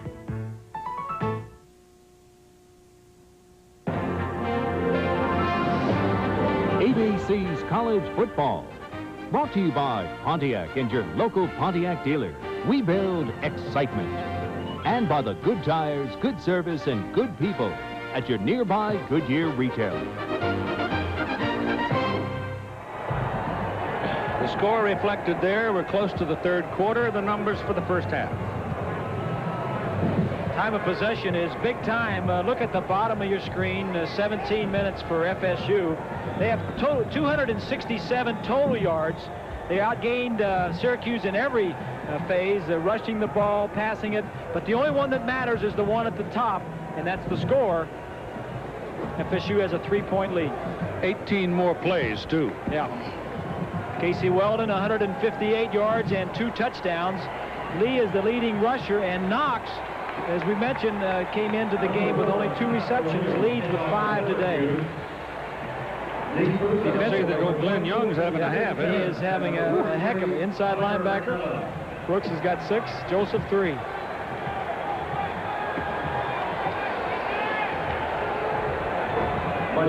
Here's what happened in the second quarter alone. Florida State scored 10 points, total plays 23 to 14, 138 total yards to only 13. Time of possession was about the same, but the results were a little different. Ready for the second half to get underway. The deep people are Felix Harris and Tiger McMillan for Florida State. O'Neal kicks it off. It'll go to the end zone, and it will not be returned by Felix Harris. And so O'Neal is back on target, where he kicks it into the end zone, and you don't return it. And Florida State will come out with basically the same lineup that we had. We're checking to see Casey Weldon is out there because he's pretty sore. But he is at quarterback with Ampley and Edgar Bennett. Up front, it's Stevenson, Dixon, Baker, the center, Morrison, Mancini. Mancini struggling with a week of the flu. McCorvey wide, Johnson open at tight end. First half possessions for Florida State. Took them a while to get started, but once they did right well. So let's see what happens. This could be quite a big moment right here in this ball game as Ant Lee, whose full name is Anthony. Anthony, spelled A-N-T-H-O-N-I-A, pronounced Anthony. Just short of the first down. Where'd you get that information? From his mama.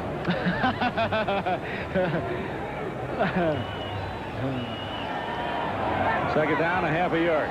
Florida State comes out of the locker room ready for a bear in the third quarter. Bennett for the first down out to the 32-yard line. As we start the second half, here's Jack. Coach Paul Pasqualoni said that his Syracuse people have played the way he'd like them to. He wants to not have as much given up on the first down defensively. Not the same for Coach Bobby Bowden. He is going to change his offense. He said we did a lot of east-west running. Now we're going to run it right up the middle. We feel Syracuse is exhausted. Get that feeling. I think in the last 5-6 minutes of that first half, you could sense that. They were getting a little tired. But we'll see. They've had a pretty good record on grass outdoors. Weldon's pass to the sideline. Normally a dangerous pass because you got to throw it a long way. Sometimes it's hard to get a whole lot on it. Shannon Baker's out there by himself. Man coverage by Greg Walker.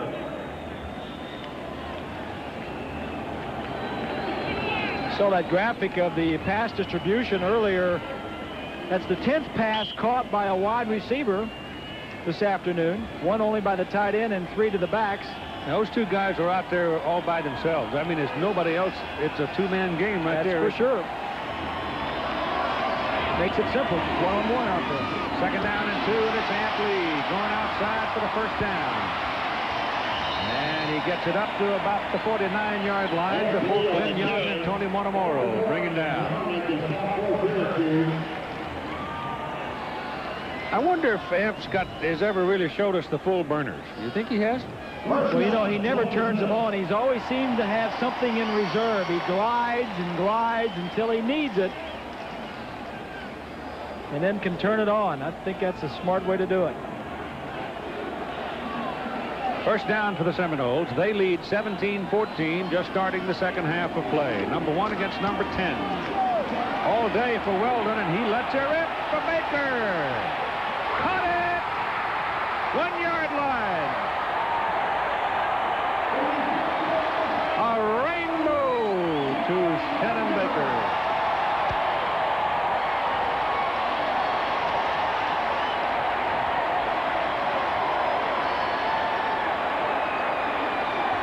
Shannon Baker has the most speed of anybody on the receiving corps. Just glides by him. Great over the shoulder catch. We'll mark it on about the 1-yard line. First and goal, Florida State. That was set up at halftime. That's the 3rd or 4th play Florida State has run. The coaches upstairs came down and said, you get in this situation, play action pass, you'll hold the safety over the top.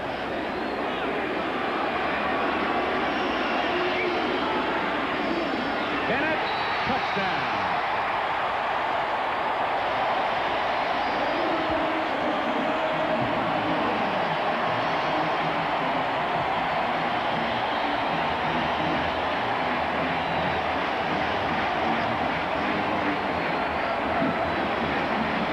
Look at the line surge. Give it to the up back.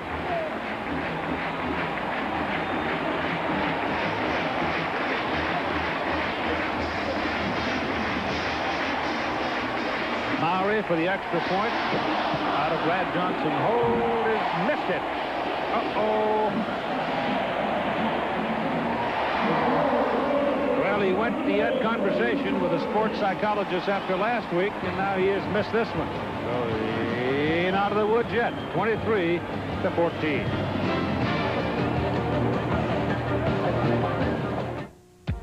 The all-new Pontiac Grand Am. You can own it for its new overhead cam power, its driver's interior, its standard anti-lock brakes, and you can own it for under $12,000. The new Pontiac Grand Am. Excitement with purpose.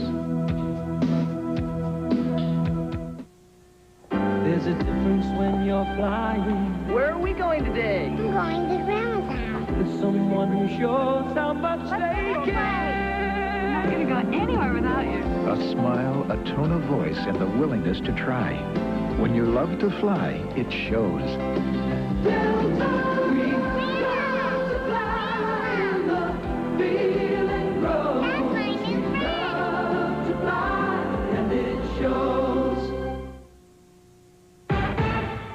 There's a reason more people go to Sears for a new battery. can't believe I left my lights on. Only Sears has the Die Hard. Sears is so confident of Die Hard starting power, if you need a jump, Sears will do it absolutely free. Anytime, anywhere, even if you leave your lights on. I got stranded once. Never again. Sears Die Hard. More power when you need it most. Who's going to back you better than Sears? It's on to Kansas City where we know the Bills are due. It's a Monday night football boogie for you.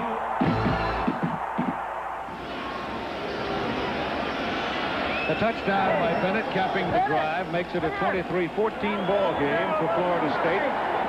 This will, I think, down the road prove to be a very important series in this ball game right here. Key drive right here coming up. Florida State came out at halftime. After halftime, got the word from the boss and made some big plays. Let's see what Syracuse can do. They're not kicking it to him now. Nope. They hit it high in the air and forcing the up man to make the reception for Syracuse. Al Wooten, a fullback, and the Big Orange will go to work at about the 28-yard line. Syracuse to the lead in the first quarter, and then Florida State tied it with that play, and then Ismail went 95 yards to put Syracuse back in front. Florida State tied it. And now you see the Bennett score after Mauer's field goal, and here comes Marvin Graves out at quarterback for Syracuse, their first possession of the second half. So here's the handoff to the tailback Walker, and they eat him up. He got 1 yard on the carry. I'm trying to watch a football game. What was the baseball score? San Francisco beat the Dodgers, so Atlanta wins the National League West because they beat Houston. Ball is at the 29-yard line. We're at second down and 9. Who would have ever thought that Atlanta would come back and win after the last few years, huh? The Braves? I'll tell you about it in a minute. Second down and 9. Graves with that little freeze option going down the line, hooks his pass downfield, and it is incomplete. Short-hopped it. Ismail short-hopped it, couldn't come up with it. The ball was low. Well, Minnesota came from last to first. That was the first team to do it. Yep. Now Atlanta has gone from last to first. Yep. So, quite a story. Get a roar here for it. Yep. The whole South will applaud that one. If you're bent the other way, I might suggest to you that before the season, Atlanta was a 100-1 choice. Third down and 9.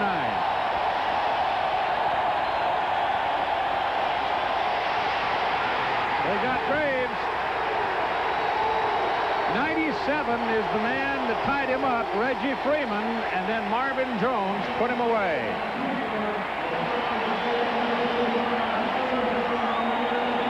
Back at the 25-yard line, it's fourth down and 13.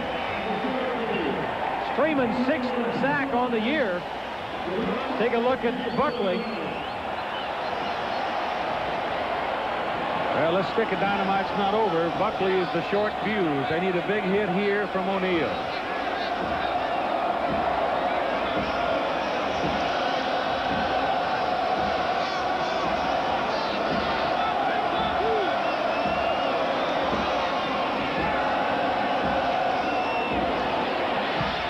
Gets it out and gets it well out.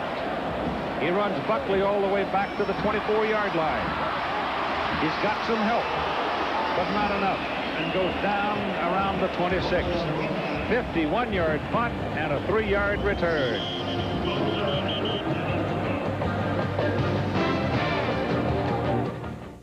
You want to spend as little as possible, yet still get the most for your money. So where do you go for tires? Your Goodyear retailer. He has a wide selection of tires at prices that are lower than you'd expect for such quality. Computer balanced, installed by experts. Where else could you pay so little for so much peace of mind? Good tires, good service, good people. Goodyear. One of these travelers knows that some payphones are connected to operator service companies you've never heard of. Some who can charge 2 to 3 times more than AT&T for long-distance calls. One of them knows a way to avoid being overcharged. By the Prudential. Come to the companies of the Prudential and build your future on the rock. Reporting from New York, Roger Twyble and Bo Schembechler. And hi, everybody, and welcome to our ABC studios in New York. We've got the top-ranked team in the nation, Florida State, taking on Syracuse, a team that's looking for an upset. Of course, the weather hasn't been perfect down in Tallahassee, Florida, but the action has been tremendous. As you take a look at the second play of the game on the pitchback, Marvin Graves lets it fly to Qadry Ismail up top for the touchdown, 44 yards, and Syracuse on top 7-0. After State tied at 7-7 late in the first quarter, the ensuing kickoff, it's that man again, Ismail. His brother was the rocket. He's the missile. 95 yards for the touchdown as 4 different Seminoles touched him but couldn't bring him down, and the Orangemen lead it 14-7. Then middle of the second quarter, Casey Weldon will toss his second touchdown pass of the day, 7 yards to Edgar Bennett out of the backfield. That tied the game at 14, and right now at halftime, it's Florida State leading Syracuse 17-14. I'll tell you what, Bo, Syracuse comes up with some big plays, don't they? Well, they had the 2 big plays by Ishmael that kept them in the ball game, but I really believe their defense is playing well enough that they have a shot in the second half. If they can do a good job on holding the Florida State offense, they may score some more points. I think that's going to be a real close game. And Syracuse doesn't look intimidated at all by Florida State with that convincing win last week over Michigan. Miami and Oklahoma State. This game at the Orange Bowl, Miami now with their 40th straight home victory. But if there's a highlight, it's not really a highlight. Miami's Carlos Huerta misses an extra point, and he ends an NCAA record string of 157 straight. But of course, Miami still won 40-3, and a dejected Huerta right there. Still with the state of Oklahoma, the University of Oklahoma and Iowa State. This game now in the fourth quarter, 29-8. Cale Gundy has thrown 3 touchdown passes in that game. Michigan at Iowa, and Iowa has not allowed a rushing touchdown so far this year. Let's take a look at the action from this game in the first quarter as Iowa's Scott Fisher will have his punt blocked by Deion Johnson, another primetime player. David Ritter will pick it up and go 21 yards for the Wolverine score, and it's 7-0 Michigan. Second quarter, Michigan's Chris Stapleton has his punt blocked by Brian Wise, who also returns it to the Wolverines' 8-yard line. And then on the next play, Iowa quarterback Matt Rogers keeps it on the option and scores 12-7 Hawkeyes as he busts a couple of tackles to get in the end zone. They went for 2, but Lance Doughton intercepts Rogers. Jeff Skillett earlier had missed a point after 12-7 Iowa.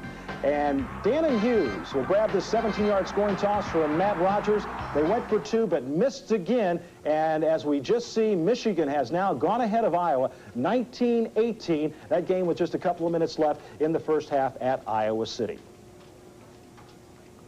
Wisconsin at Ohio State, and this game the Badgers with just 28 yards rushing, and Ohio State now has won that game. We've got a final 31-16 Ohio State over Wisconsin. That game played at Ohio Stadium. Ohio State now 4-0, the first loss of the season for Wisconsin. They're 3-1. Maryland played at Pittsburgh, and Pittsburgh now has moved the record. They've held on. Maryland had the ball driving with time running out. Van Pelt, a couple of touchdown passes, 24-20 the final. California at UCLA. Of course, Cal off to a great start. They're at 3-0 on the year. As we move ahead to the Alabama-Tennessee Chattanooga score, Alabama leading right there 53-7, that game in the fourth quarter. Also tell you about Texas A&M and Texas Tech. Bucky Richardson with 3 rushing touchdowns as A&M wins it 37-14, the final in that one. Wyoming and Air Force. This game at Falcon Stadium, the Air Force Academy with a 24-7 halftime lead. And in Major League Baseball, the Braves on top of the Astros right now, 5-2 in the 6th inning. Ron Gant, a solo homer, is 32nd of the year, and the Giants leading the Dodgers 4-0. That game in the 6th, of course, they came in today with Atlanta holding a 1-game lead over the Los Angeles Dodgers. Now, let's take a look at some more scores as you take a view of Doak Campbell Stadium in Tallahassee.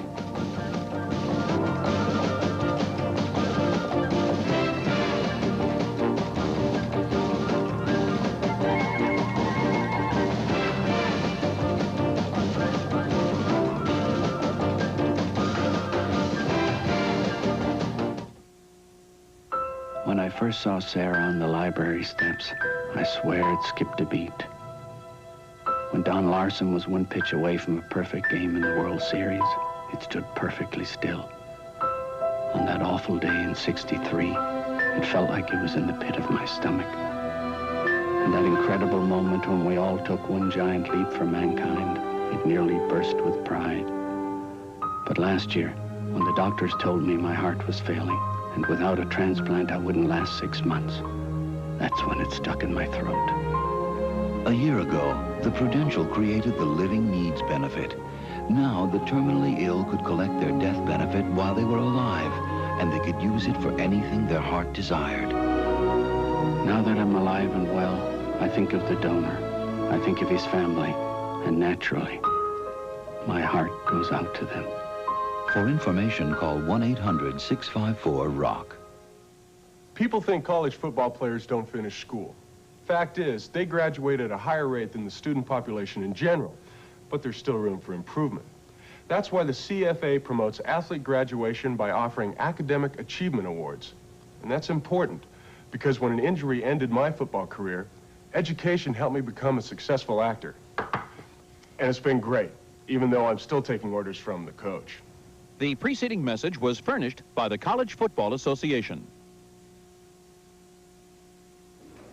And welcome back to our ABC studios in New York, along with Bo Schembechler. I'm Roger Twibell. Let's get you caught up on some final scores and an upset at Auburn as Southern Mississippi, for the second year, has gone into Jordan-Hare Stadium and beaten Auburn 10-9 the final. Auburn went for the two-point conversion with a minute and a half left after scoring. They didn't get it. North Carolina State now 5-0. They beat Georgia Tech 28-21.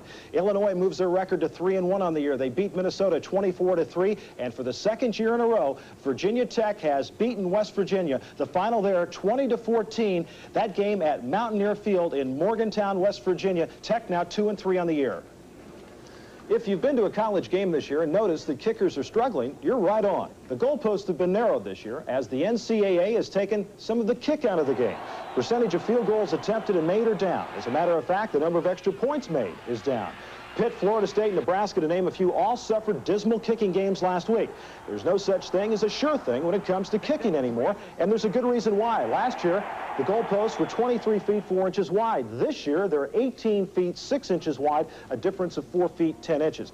Graphically, we can explain it to you very well. Field goal attempts are down 17.5% from last year, and field goal attempts from 40 yards and beyond are down over 29%. Bo, 4 feet 10 inches now means that the college field goal widths are the same as those in the NFL.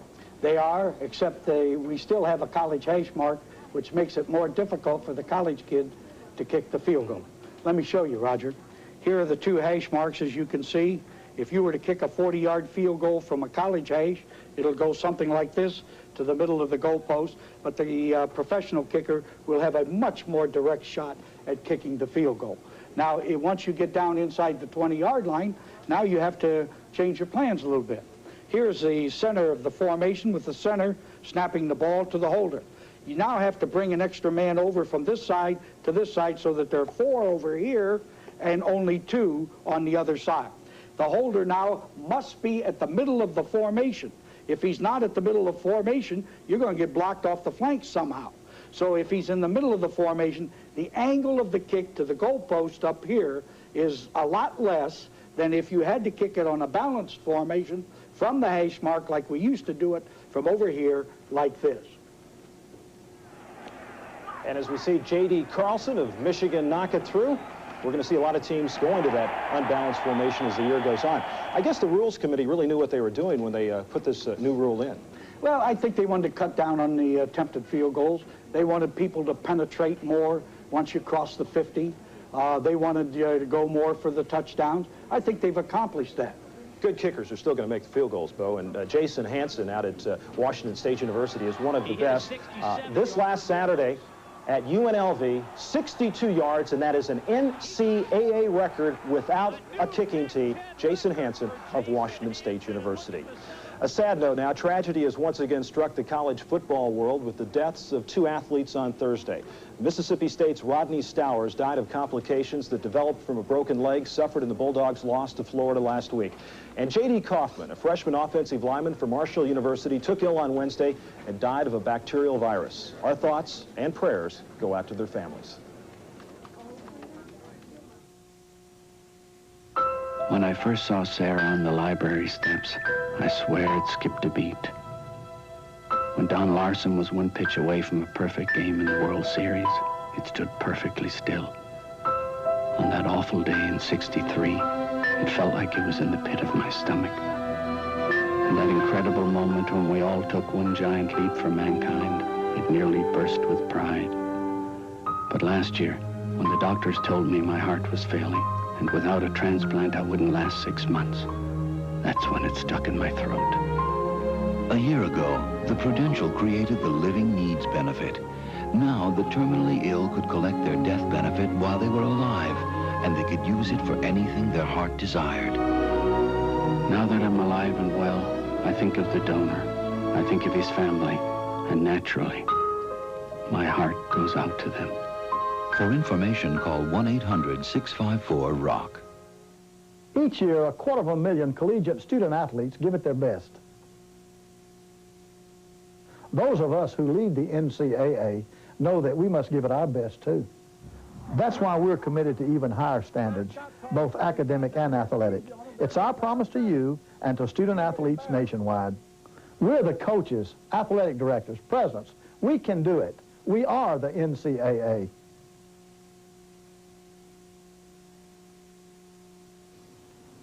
This is Jack Smith. Soviet President Gorbachev has just announced deep cuts in the Soviet Union's nuclear arsenal, including the elimination of almost all Soviet short-range nuclear weapons on land and sea. The cuts, which Gorbachev's enumerating on Soviet TV right now, appear to match, even exceed, the ones announced by President Bush when he said the U.S. was scrapping short-range nuclear weapons on land, withdrawing them from ships, and taking U.S. bombers off alert. Repeating, Soviet leader Gorbachev appears to have matched, and in some cases even exceeded, the cuts in nuclear weapons announced by President Bush. ABC News will keep you up to date. ABC Sports returns to Kansas City for the first time on Monday night since 1983 as Jim Kelly leads the undefeated Buffalo Bills against the Kansas City Chiefs. It all starts at 9 Eastern, 6 Pacific on ABC's NFL Monday Night Football. And out in Seattle tonight, the University of Washington, ranked 3rd in the nation. Bo plays host to the University of Arizona, but the Huskies are favored by 4 touchdowns in this game. Well, Washington may be the best team in the country, but I have a little more respect for Arizona than that. I think that's based on a 54-10 rout a year ago in Seattle. And I think we ought to take into consideration that in Dick Tomey's 4 years at Arizona, he's 2-1-1 against Don James. If he can muster some kind of a rushing attack, and in order to do that, he better have those option plays of his working fairly well. He can stay in the ball game a little better than that, I would think. Well, Tomey said they haven't blocked Steve Entman in 2 years, and they've got to do that to get into this football game. So that'll be an interesting contest in Seattle. Thanks for being with us on the Prudential Halftime Report, and enjoy the second half, everybody. The Prudential Halftime Report has been brought to you by the Prudential. Come to the companies of the Prudential and build your future on the rock. The halftime score here in Tallahassee, number 1 Florida State 17, number 10 Syracuse 14. The score, Bob Greasy, may be a little deceptive because Florida State pretty much owned the second quarter, has taken control of the ballgame. Well, the only thing that is close at halftime is the score, because you look at all the statistics, and we'll show them to you a little later. They are all in favor of Florida State. It's because of the second quarter. Well, the first possession, Syracuse had 2 big plays, Walker and Ismail, and then Ismail's 95-yard return for the second touchdown. That has been pretty much the substance. That has been it. Syracuse offense has been shut down, and Florida State gradually has taken some time off the clock, run some plays, and gotten down and put some points on the board. If that trend does not change in the second half, it's curtains for Syracuse. Well, it may have been, too, again, that interception by Buckley. Even though they didn't get anything out of it, it again sets a tone. And little things add up to big things when you get down to the fourth quarter of play. In a place like this where it's hot and humid, and you've got 2 high-quality football teams.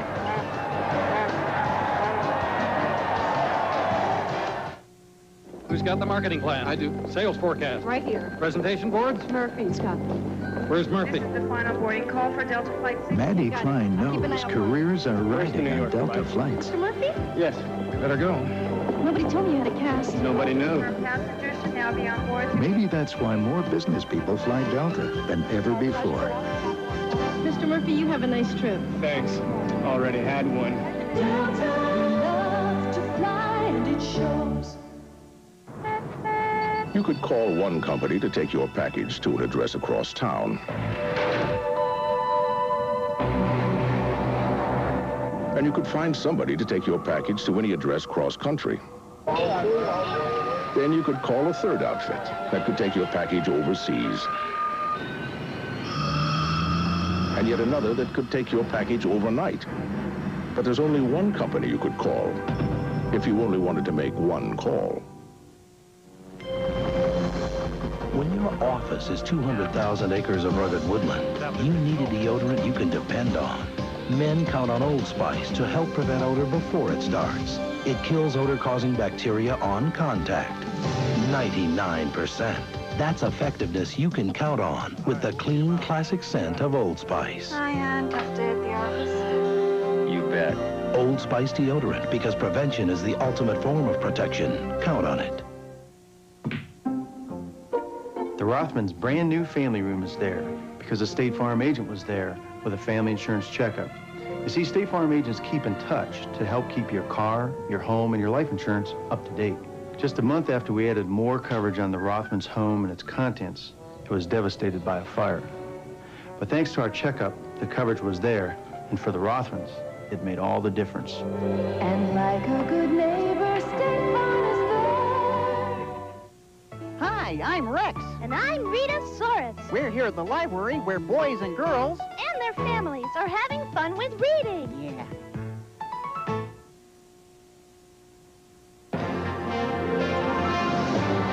ABC's College Football. Brought to you by Pontiac and your local Pontiac dealer. We build excitement. And by the good tires, good service, and good people at your nearby Goodyear retailer. The score reflected there. We're close to the third quarter. The numbers for the first half. Time of possession is big time. Look at the bottom of your screen. 17 minutes for FSU. They have 267 total yards. They outgained Syracuse in every phase, rushing the ball, passing it. But the only one that matters is the one at the top, and that's the score. FSU has a 3-point lead. 18 more plays, too. Yeah. Casey Weldon, 158 yards and 2 touchdowns. Lee is the leading rusher, and Knox, as we mentioned, came into the game with only 2 receptions, leads with 5 today. You can say that Glenn Young's having a half. He is having a heck of an inside linebacker. Brooks has got 6, Joseph 3.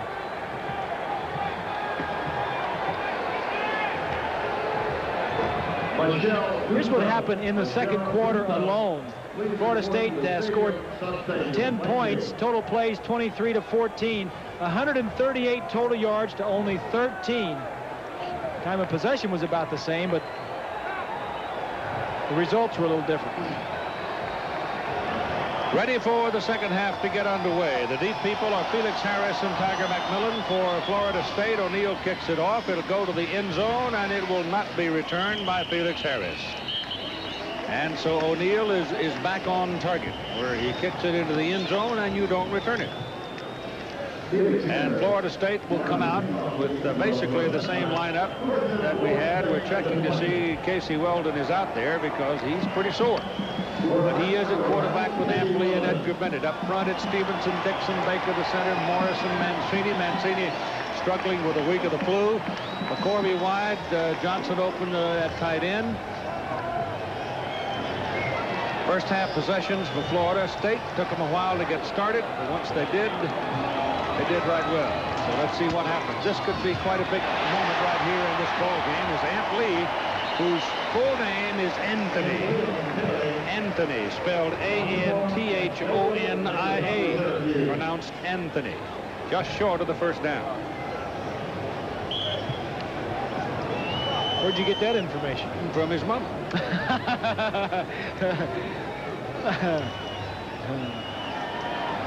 Second down, a half a yard. Florida State comes out of the locker room ready for a bear in the third quarter. Bennett for the first down out to the 32-yard line. As we start the second half, here's Jack. Head coach Paul Pasqualoni said that his Syracuse people have played the way he'd like them to. He wants to not have as much given up on the first down defensively. Not the same for Coach Bobby Bowden. He is going to change his offense. He said we did a lot of east-west running. Now we're going to run it right up the middle. We feel Syracuse is exhausted. Get that feeling. I think in the last 5-6 minutes of that first half, you could sense that. They were getting a little tired. But we'll see. They've had a pretty good record on grass outdoors. Weldon's pass to the sideline. Normally a dangerous pass because you got to throw it a long way. Sometimes it's hard to get a whole lot on it. Shannon Baker's out there by himself. Man coverage by Greg Walker.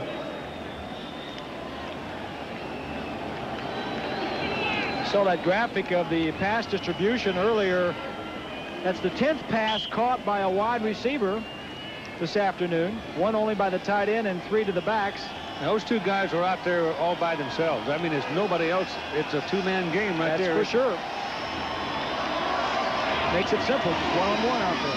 Second down and 2, and it's Antley going outside for the first down. And he gets it up to about the 49-yard line before Glenn Young and Tony Montemoro bring him down. I wonder if Amps has ever really showed us the full burners. You think he has? Well, you know, he never turns them on. He's always seemed to have something in reserve. He glides and glides until he needs it, and then can turn it on. I think that's a smart way to do it. First down for the Seminoles. They lead 17-14, just starting the second half of play. Number 1 against number 10. All day for Weldon, and he lets her rip for Baker. Caught it! 1-yard line. A rainbow to Shannon Baker.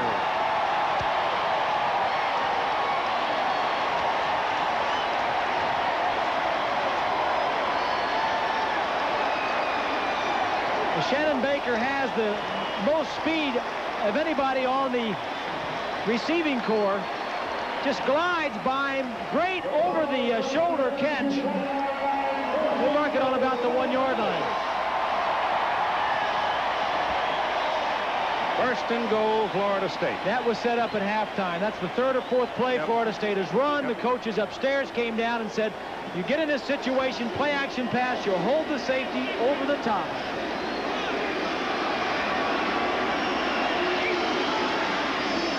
Bennett, touchdown.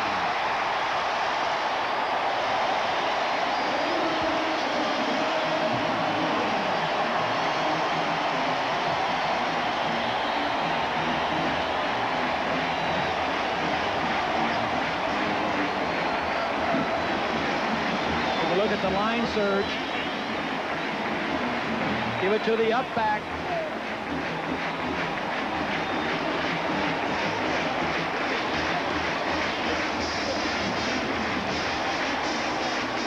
Mowry for the extra point. Out of Brad Johnson. Hold is missed it. Uh-oh. Well, he went he had conversation with a sports psychologist after last week, and now he has missed this one. So he ain't out of the woods yet. 23-14.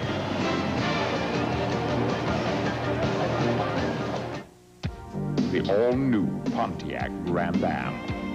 You can own it for its new overhead cam power, its driver's interior,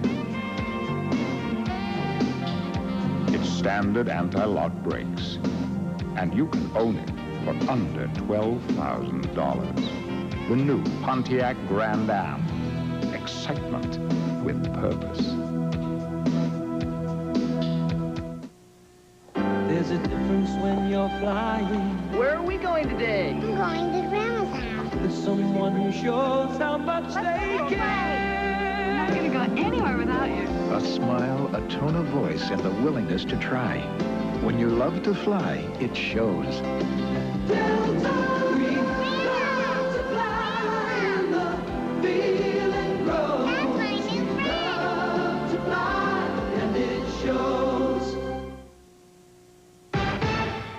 There's a reason more people go to Sears for a new battery. can't believe I left my lights on. Only Sears has the Die Hard. Sears is so confident of Die Hard starting power, if you need a jump, Sears will do it absolutely free. Anytime, anywhere, even if you leave your lights on. I got stranded once. Never again. Sears Die Hard. More power when you need it most. Who's going to back you better than Sears? It's on to Kansas City where we know the Bills are due. It's a Monday night football boogie for you.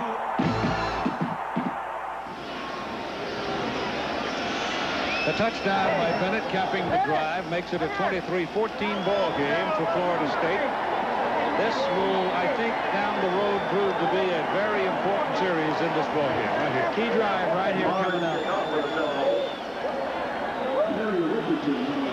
Florida State came out at halftime. After halftime, got the word from the boss and made some big plays. Let's see what Syracuse can do. They're not kicking it to him now. Nope.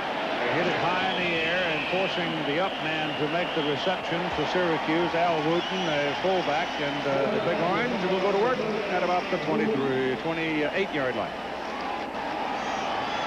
Syracuse to the lead in the first quarter, and then Florida State tied it with that play, and then Ismail went 95 yards to put Syracuse back in front. Florida State tied it. And now you see the Bennett score after Mauer's field goal, and here comes Marvin Graves out at quarterback for Syracuse, their first possession of the second half. So here's the handoff to the tailback Walker, and they eat him up. He got 1 yard on the carry. I'm trying to watch a football game. What was the baseball score? San Francisco beat the Dodgers, so Atlanta wins the National League West because they beat Houston. Ball is at the 29-yard line. We're at second down and 9. Who would have ever thought that Atlanta would come back and win after the last few years, huh? The Braves? I'll tell you about it in a minute. Second down and 9. Graves to that little freeze option going down the line, hooks his pass downfield, and it is incomplete. Short hopped it. Ismail short hopped it, couldn't come up with it. The ball was low. Well, Minnesota came from last to first. That was the first team to do it. Yep. Now Atlanta has gone from last to first. Yep. So, it's quite a story. Get a roar here for it. Yeah. The whole South will applaud that one. If you're bent the other way, I might suggest to you that before the season, Atlanta was a 100-to-1 choice. Third down and 9.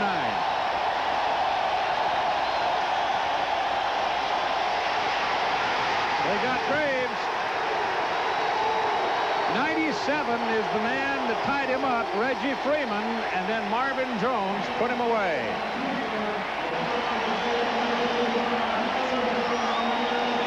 Back at the 25-yard line, it's fourth down and 13. Freeman's 6th sack on the year. Take a look at Buckley. Well, this stick of dynamite's not over. Buckley is the short fuse. They need a big hit here from O'Neal.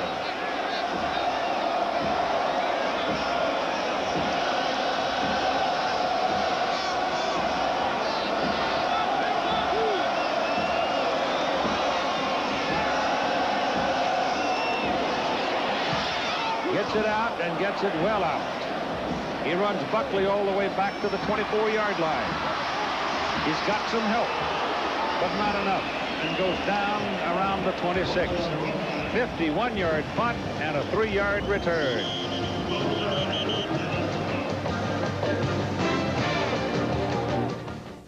You want to spend as little as possible, yet still get the most for your money. So where do you go for tires? Your Goodyear retailer. He has a wide selection of tires at prices that are lower than you'd expect for such quality. Computer balanced, installed by experts. Where else could you pay so little for so much peace of mind? Good tires, good service, good people. Goodyear. One of these travelers knows that some payphones are connected to operator service companies you've never heard of. Some who can charge 2 to 3 times more than AT&T for long-distance calls. One of them knows a way to avoid being overcharged is to dial 10-ATT-0 and the number. Which one knows all this? The one who isn't being taken to the cleaners. 10-ATT-0 for fair prices and quality service. We're always there to help.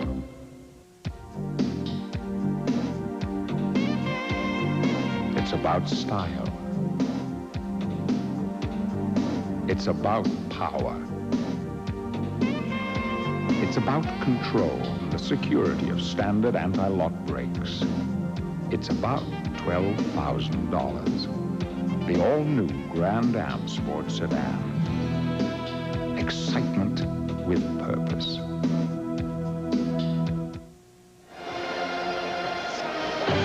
Only 2 major colleges rank in the top 15 in all-time wins in both football and basketball, Notre Dame and Syracuse.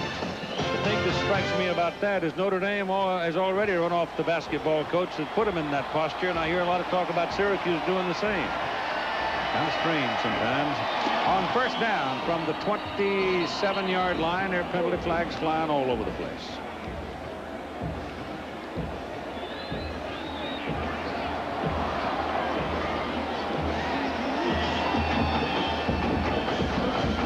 Procedure call goes against the Seminoles.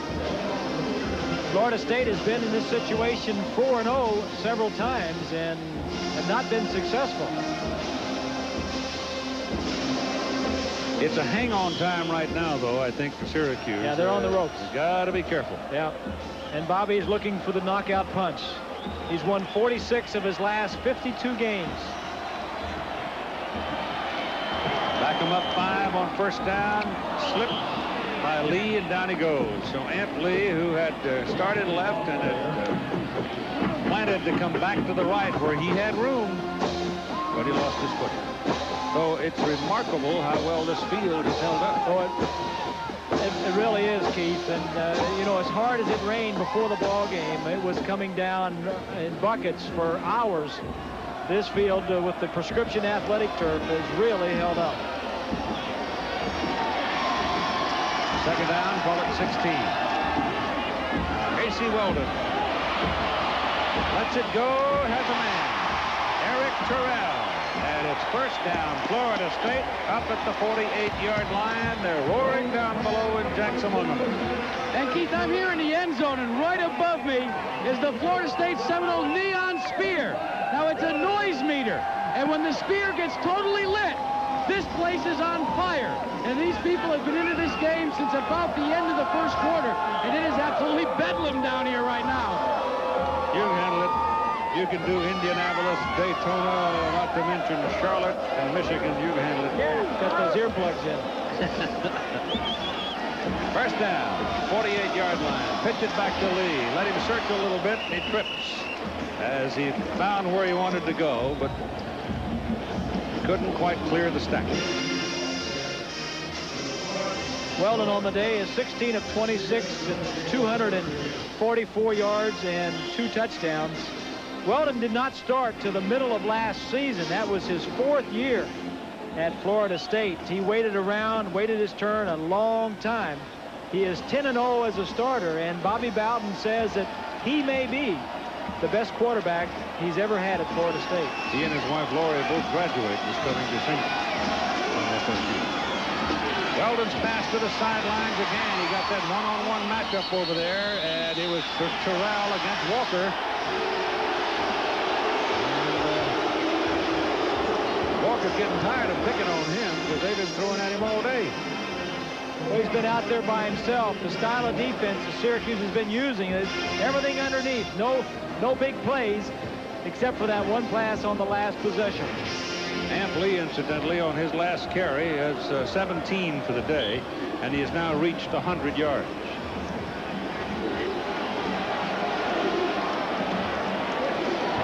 The ball is resting at the 44-yard line of Syracuse. It is 3rd down and 2.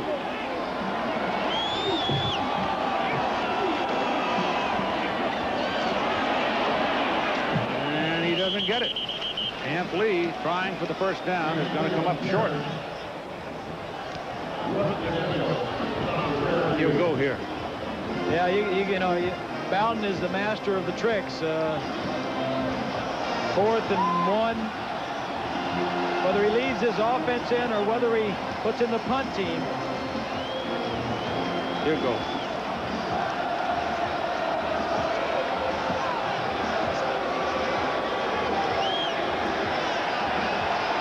Bobby calls them, you know, a lot of people call them different things.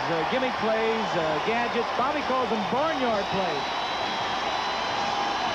And he's got them for every situation. Coming out of the end zone, going in the end zone, punting, kicking off, the whole gamut. So he'll run them when you don't least expect them. I'll be surprised if anybody gets it other than Camp Lee, and I'm already surprised because they throw the ball to Eric Terrell, and Greg Walker put a heck of a play on him. He hit him just when the ball arrived, flattened him, the ball came out. Syracuse takes over at their own 42-yard line. Bowden gets Weldon outside the pocket. Now you're one-on-one with your wide receiver. Walker's just going to make a great play. The receiver was there, the ball was there, and he just came up and knocked it loose. Walker, number 17, is a 3-year starter for the Orangemen. You got to feel offensively that you can complete. The ball was a little bit behind him. Made him wait for it. That's the reason it was knocked away. Terry Richardson checks in at tailback here in the second half for Syracuse. It's a big opportunity now for the Orangemen from the 43. Marvin Graves, all day to throw it down the middle. The ball is slapped down. Knocked down by Kirk Carruthers, a dropping linebacker. Big fella from East Lansing, Michigan. Saw that Miami was a big winner of Oklahoma State. Oklahoma U winning their game, and that Michigan-Iowa thing, they'll fight that down to the last gasp, probably. Ohio State continues undefeated. Big upset there in the loveliest of village of the Plains. There'll be no party at Toomer's Corner tonight. Doug Womack, your quarterback. The option doesn't work. Howard Dinkins ate it up. I think Florida State's defensive folks have solved it, don't you? They're just stretching him wide, and Florida State can run with anybody east to west. They certainly shut it down that time. Look at Alabama. They're warming up for the 3rd Saturday in October, aren't they? Graves is back now at quarterback. It is 3rd down and 9. Marvin needs to make something happen right here for the Orangemen.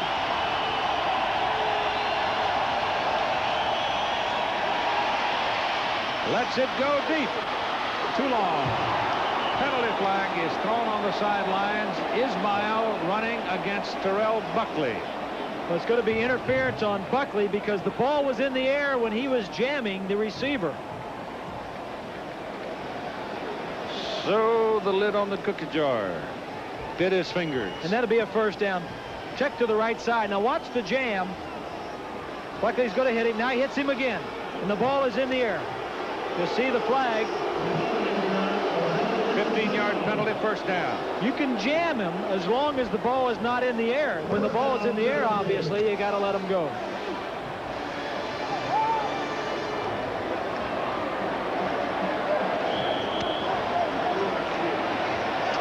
And that's a big play right there, and Bowden knows it because it's like a turnover. You give him another first down, another set of plays. 41-yard line of Florida State for Syracuse. Touchdown to give them some new life. Inside handoff goes to the fullback, Al Wooten. And he crosses the 30 and will have a first down for Syracuse near the Florida State 29. So it's a big run for Big Al. It is a big run. To that point, they had only gotten 51 yards for the first 2.5 quarters. And a 10-yard run there not only gets them some yardage and another first down, but establishes the fact that they can run the football.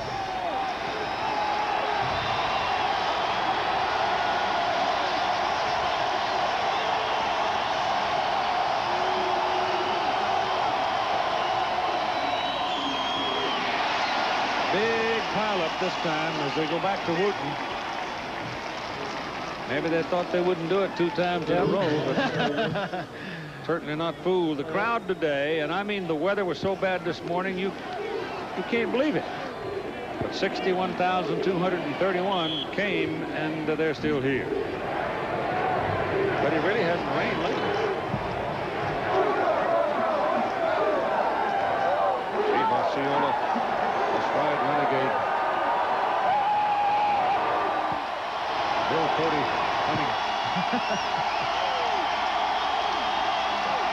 Second down and 9. Little pop pass to the sidelines, incomplete, intended for Qadri Ismail. He's from Wilkes-Barre, Pennsylvania. He couldn't get to the ball. Oh, look at that. Cincinnati shutting out Louisville 28-7-0. Wow. That is a surprise. Graves is only one of his last 8. They're not going to beat this team by running it. They need some big plays. They need Graves to step up and make some plays. Oilers won a game. Third down and 9. Marvin Graves back, pressure coming, screen pass set up for Walker, David Walker. And David is caught by Buckley and thrown down behind the line of scrimmage as a penalty flag, laying over here on the side closest to the press box, closest to us. Well, they got to come across here and see what it's about.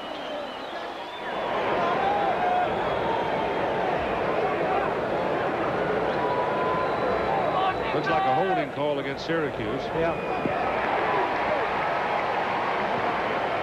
It was a screen pass, which looked pretty good initially, but with the foot speed that Florida State has, he caught up with it. And that turn looked like Pasqualoni thought he might get some good yardage out of it, and it's turned out he's going to get a holding penalty.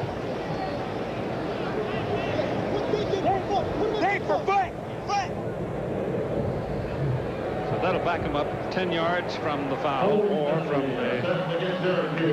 line of scrimmage.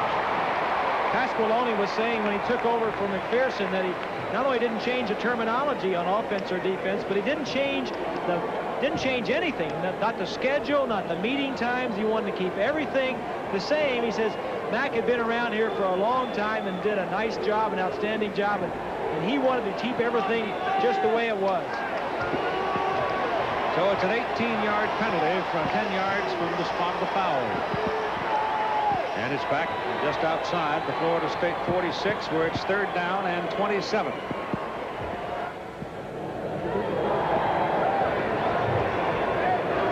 Next for Florida State will be Virginia Tech. Game over in Orlando. And next for Syracuse will be East Carolina.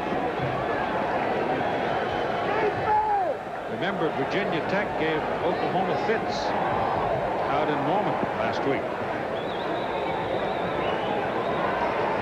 But as you look down the road, you've got to say the last 2 games for Florida State posed the biggest obstacles for them. Miami here and Florida at Gainesville. Certainly, you know, they've got some games in between, but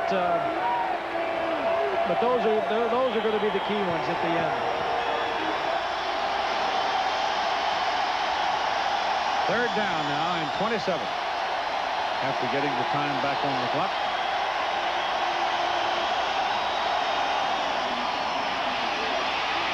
Graves gets it away. It's up in the air and incomplete. Leon Fowler got a piece of it. Number 3 right there. 45 is Ismail, the man that has the 2 touchdowns. Fowler is number 3. He's got help to the outside. They're going in and out on him. That's just good coverage. Mickey Andrews, the coordinator, doubling Ismail, says let's take him away. And Pat O'Neill is in the game. 5th punt of the day. Best one was 51 yards. He wants a high hanger here. Buckley is back. And it bounces into the end zone. So Florida State will have it at the 20. They lead by 9. 5.5 minutes to go, third quarter.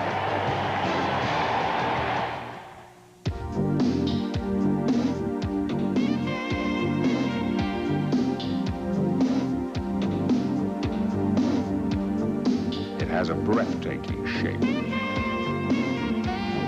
It has new overhead cam power and standard anti-lock brakes. Introducing the all-new Pontiac Grand Am. Excitement with purpose. Whoa, you looked scarier 25 years ago. Did I? You looked scared. I don't know. I thought I hit it well for an innocent girl. You were innocent for the 60s. Any regrets? None. You? Just one. What? That I waited 25 years to give you this. The 25th anniversary diamond, a brilliant celebration of the loving marriage. I've got goosebumps. Well, you've given me goosebumps for 25 years. A company can learn a lot in 125 years. As you learn, you make your product better and better.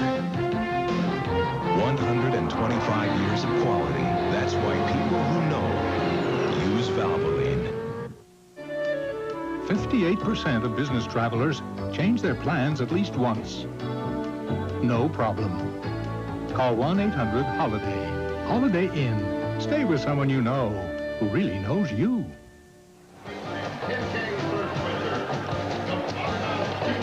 A college football tradition at Syracuse involves the number 44. Jim Brown wore it. Ernie Davis wore it.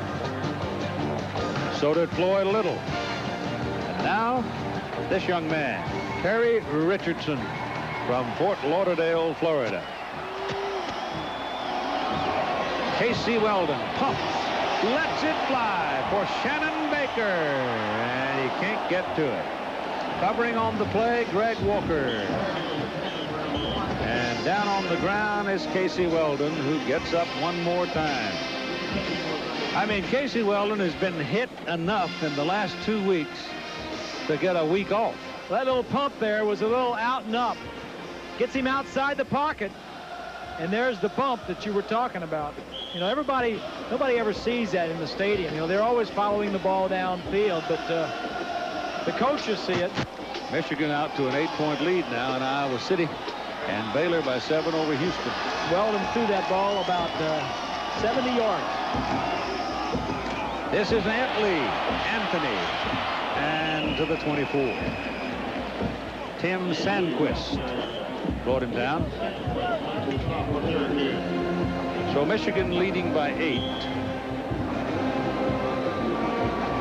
And if they can hang on, or if they go ahead and beat Iowa down in Iowa City, that is a huge win in the Big Ten chase. Oh, especially after that loss to Florida State at home last week.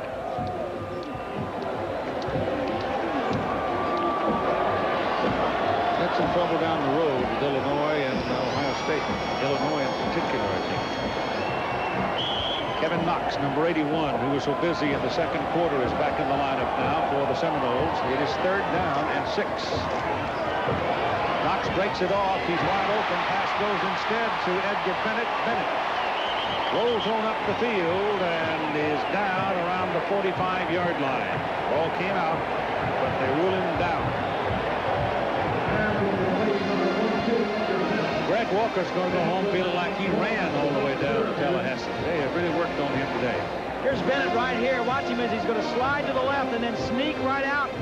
Nobody will be there. The linebackers are blitzing, flying out of there.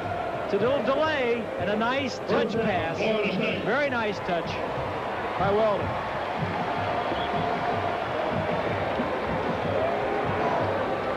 See if he was down before the ball came out. Looks like the ball was out before his knee hit the ground. Doesn't matter. Well, now it doesn't. This is Sean Jackson, a sophomore tailback, in for behind Amp Lee. He's 6'2", 220 pounds, and he's from New Orleans. Mitchell, who made that tackle, Keith, he likes to talk a lot. We mentioned earlier he was a linebacker. Nickname because of all of his talking is they call him Bubblicious. I beg your pardon? Bubblicious. Likes to chatter, though. Talks a lot on the field. Second down, 11. Bennett to the 49. Here's Roger. Thank you very much, Keith. Michigan at Iowa, and Desmond Howard strikes again. Burbach will find him 20 yards on the touchdown, his 7th of the year. 26-18 Wolverines. Howard gets a touchdown every 2.8 receptions, and Michigan has just intercepted. They've got it back again. Meanwhile, Cincinnati leads Louisville at halftime 27-0. Let's go back to Keith. Well, that's stunning. Cincinnati's beating Louisville like that. That is, isn't it? Amp Lee is back in. Casey Weldon is back. Let it rip. Baker.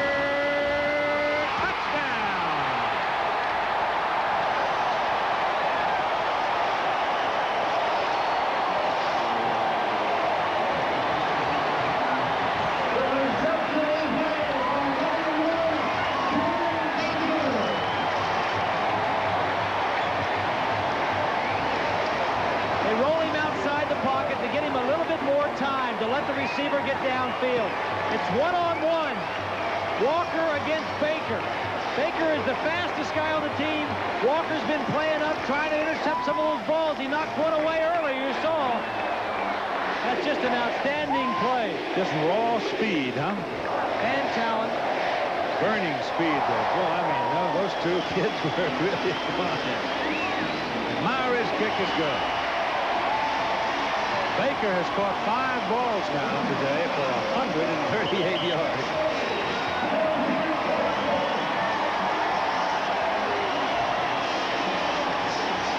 Take a look at this matchup.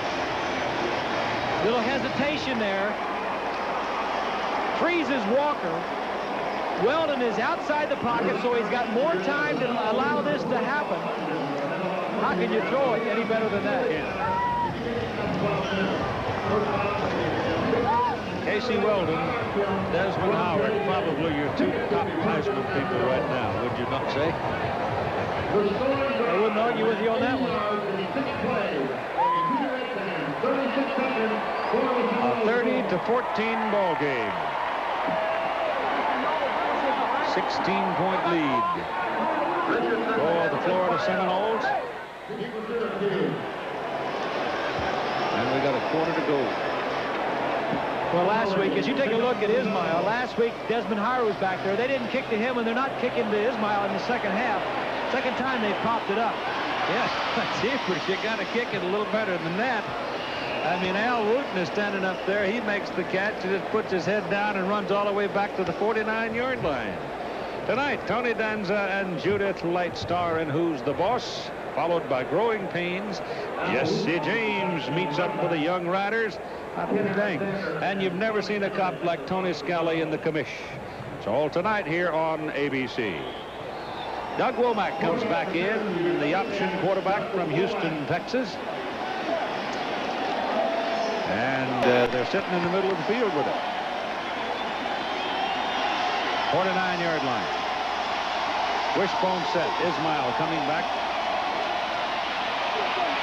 Womack gives it to Quadre, and he gave it to him so late, there wasn't any place to run. Running east and west. That's right. That's ain't exactly gonna do right. Exactly right. Ain't gonna do it. It's just the speed of the Florida State defenders. They see it coming. They just run sideways, and they've got enough speed. The sideline is their friend. I remember some marvelous lectures by Dixie Howell on the advantages of running north and south. Yep. Well, unfortunately, that's the way the option is designed. You stretch the field horizontally, and when you have a lot of speed defensively, it takes that away. Second down, little delay. Graves gets outside, has some time, and throws an interception. Throws it right to Clifton Abraham. Florida State threatening to blow this baby wide open.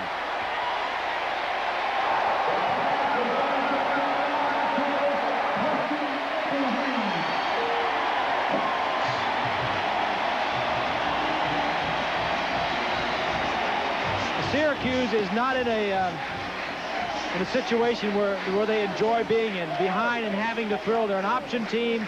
Abraham is right there. He was in a zone to the outside. Graves never saw him and picks it off.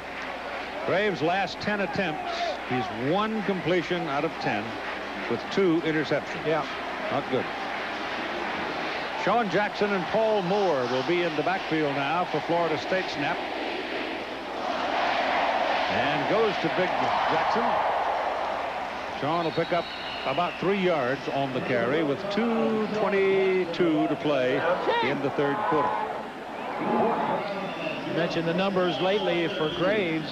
Casey Weldon, on the other hand, on the game is 19 of 31 for 319 yards and 3 touchdowns. He's only thrown 2 interceptions in over 120 passes this year. Those 3 touchdowns today give him 13 on the year. Weldon loops it outside. Pass is caught by Warren Hart. And he's the load, 6'2" and 260. Next Saturday, another college football doubleheader for you at 12 Eastern. The Nittany Lions of Penn State against number 2 Miami in the Orange Bowl. And then at 3, it's regional action in the ACC area, Virginia, Clemson. In Louisiana, Oklahoma, and Texas. The rest of you, Big Ten matchup features Ohio State, Illinois next Saturday on ABC Sports. Ball is on the 44, first down. This is Sean Jackson again. Weldon's yardage, 328 today. That is a career high for him. And yet Florida State did not get the lead until late in the first half. Well, the Syracuse game plan was sound coming in, and that was not to give them any big plays, just hang on. They got some big plays from their special teams, Ismail running back the kickoff, and their offense took their first possession down and scored. 2nd down and 5. There goes Jackson again.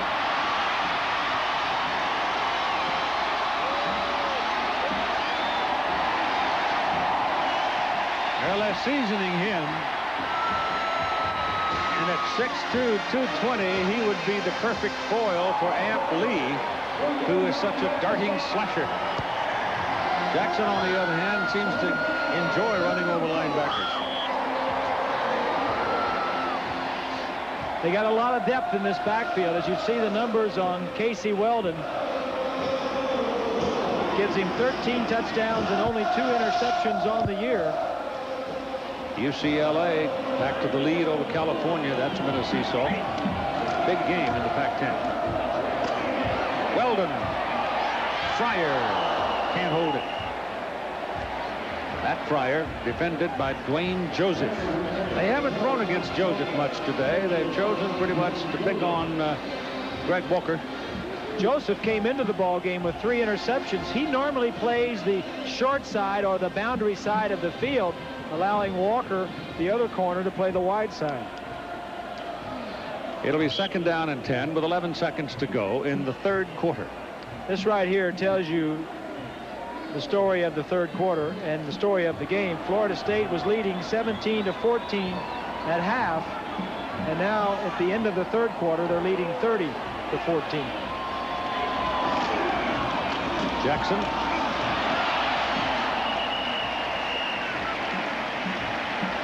That'll do the quarter. Number 1, Florida State 30. Number 10, Syracuse 14. Back.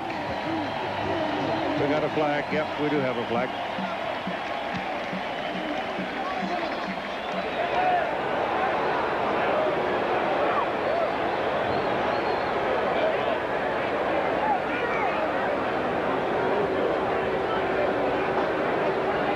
Let's see what they decide to do about the penalty, and then we'll take our break here. Threw somebody out, didn't he? I don't know. He grabbed him and backed him off. Whether he threw him out, I'm not sure.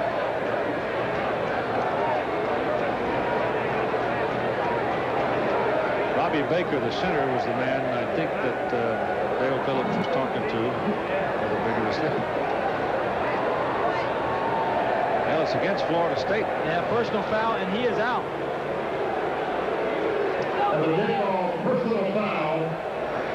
And it was Baker, apparently, the center. Huh? So the quarter's over, 30-14. Florida State leads. Back after this message and a word from our ABC stations. We got a problem. Any ideas? I've got a contact, sir. Well, get on it then. Secure the area. Get him here now. Coach 2, position A. Reverse 3 and hold. He's here.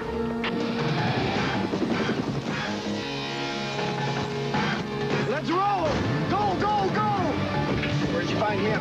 He's been with the organization for a while. Nice job, son. With years of training behind them, Napa technicians provide a secret service everyone should know about.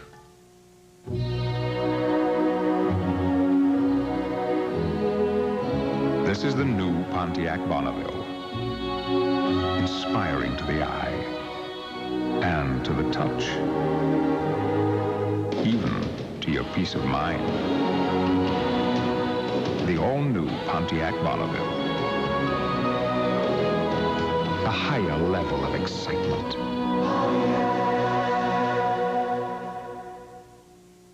Tomorrow, meet the hero of a daring rescue mission behind Iraqi lines.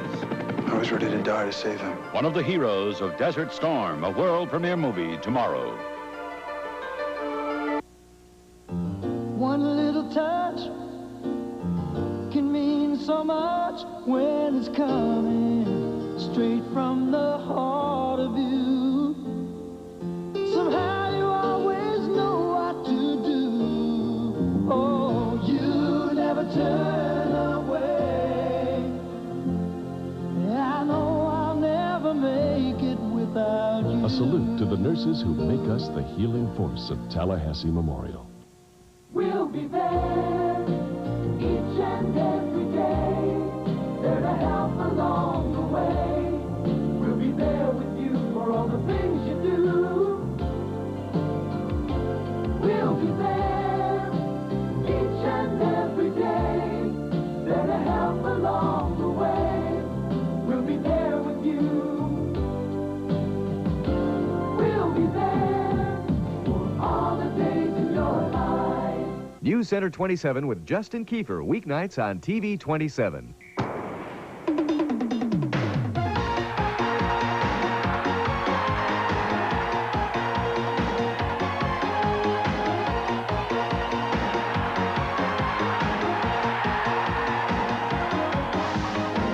In the 1980s, the University of Miami won 3 national championships. 4 other Big East schools contended for the national title and played in nearly 30 major bowl games. Welcome to the 90s. It's Big East football. Well, it was Robbie Baker ejected from the game, and in many instances, it is the center that calls the offensive line blocking. Let me ask you a question. Sure. Isn't it in college basketball where if you get ejected from one game, you have to miss the next game? Or is that high school? The high school. You're thrown out for fighting.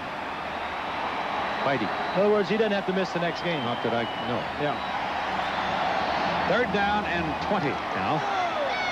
And Jeff Derrimer is in there at center. He's a junior from Port Richey, Florida.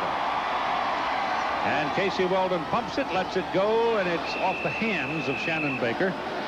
He was wedged in between defenders and couldn't pull it down. Here's a look at what happened only in the 3rd quarter. Florida State scored 13 points. They dominated in time of possession, but look at the total yardage. Only 14 total yards for Syracuse and 228 for Florida State. Shelby Hill comes in to return the punt.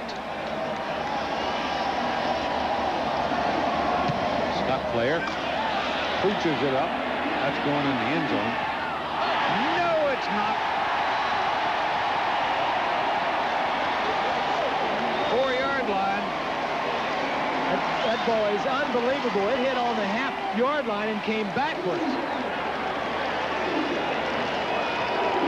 And it's marked where the Florida State player first possessed the ball. And that was out near the 4. I thought it hit awfully close. If it didn't hit in the end zone, it hit awfully close. Syracuse now, that's just exactly what the Orange men need, right? Have to start on their own 4-yard line. 14:45 to go in the game. Marvin Graves, the quarterback.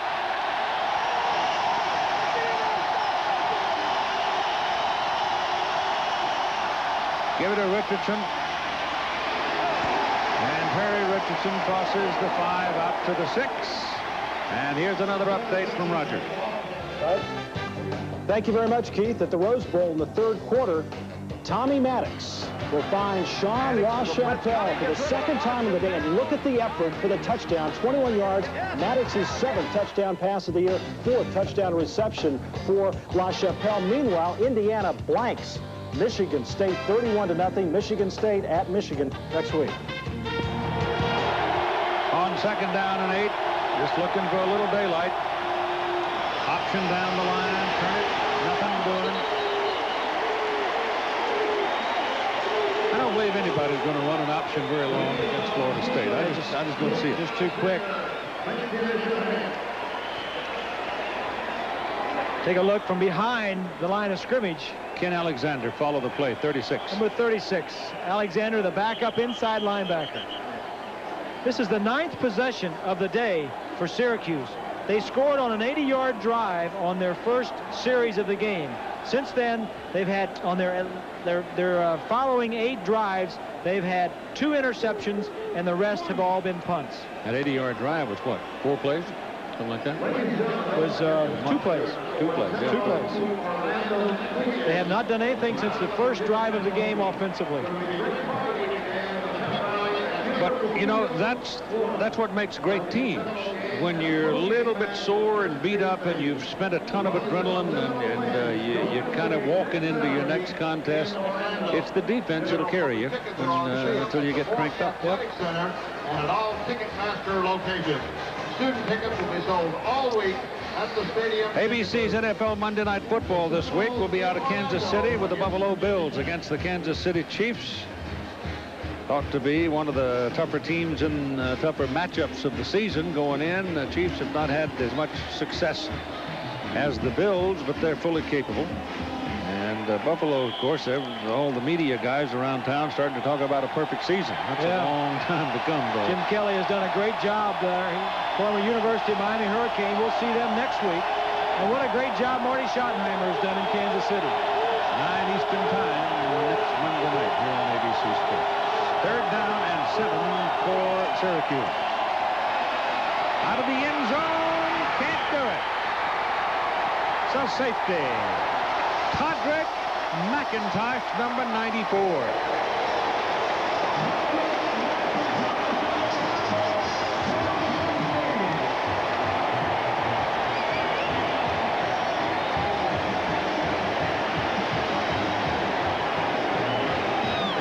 Here's McIntosh right here. The 2 defensive linemen are going to swing around, do a little game.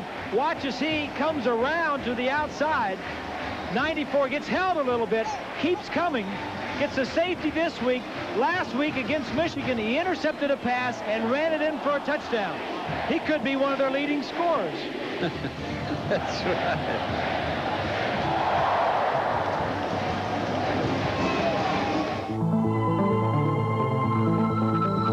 It was engineered to a higher standard with one of the world's most advanced suspension systems. It is nearly invisible to the wind. When it was built, it became an instant classic. The Accord Coupe from Honda. Everything else is just water under the bridge. Every business morning, while the rest of the world is getting up, UPS is guaranteeing overnight delivery before 10:30 for far less than other companies charge. And every business morning, more people are waking up to that fact. Good morning. Morning. This is a commercial for this clever little portable CD player from Magnavox, the inventors of CD technology. I'm sorry, actually, this is a commercial for the ingenious Magnavox 13-inch TV with a built-in VCR. I'm sorry, this is really a commercial for this brilliant 52-inch TV with 100-watt Dolby surround sound. I'm sorry, wrong again. This is supposed to be a commercial for this Magnavox 386 notebook computer. Hang on, we haven't finished. Oh, I'm sorry. The ingenious products from Magnavox. They're smart, very smart. Penn State heads south for a high noon showdown with #2 Miami. It's the kickoff of an ABC college football doubleheader next Saturday.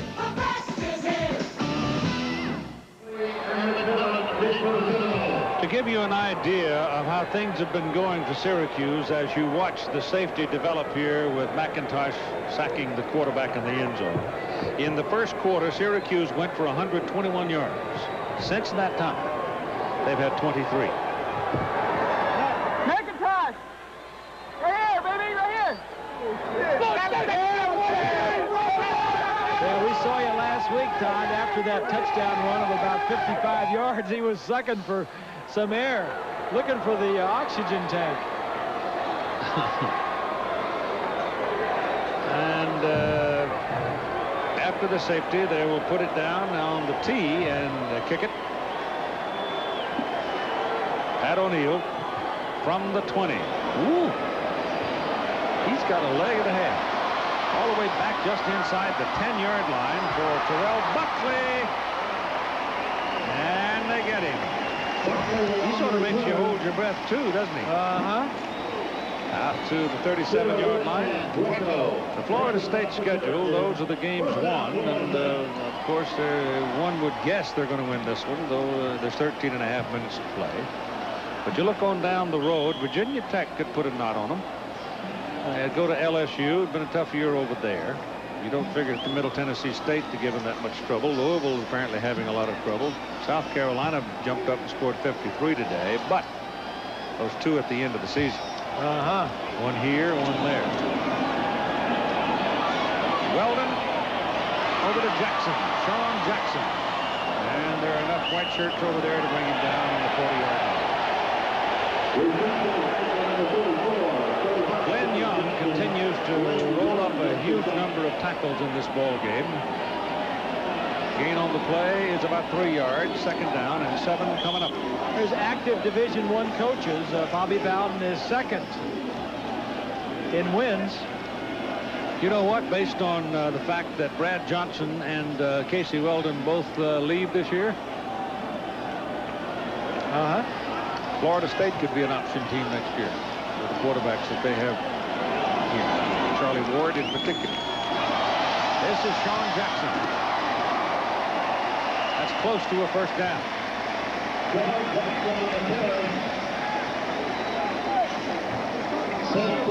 Michigan pulling away now against Iowa, leading by 15. The Baylor Bears.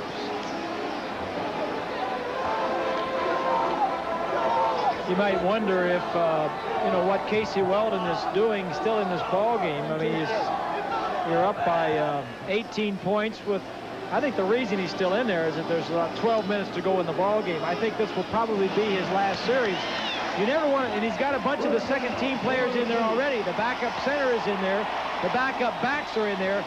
I don't think that Bobby wants to change too many things too quickly. Leave him in for this series and then put Brad Johnson or the next quarterback, who is Hart, who threw the ball, Ward, excuse me. Charlie Ward, who threw that pass back to Weldon in last week's game against Michigan. Half a ball gets them a first down at their own 47-yard line. Casey Weldon is hit just as he releases the ball. Number 95 put a lick on him for Syracuse, Garland Hawkins. Hawkins had a couple of sacks a couple of weeks ago against the University of Florida.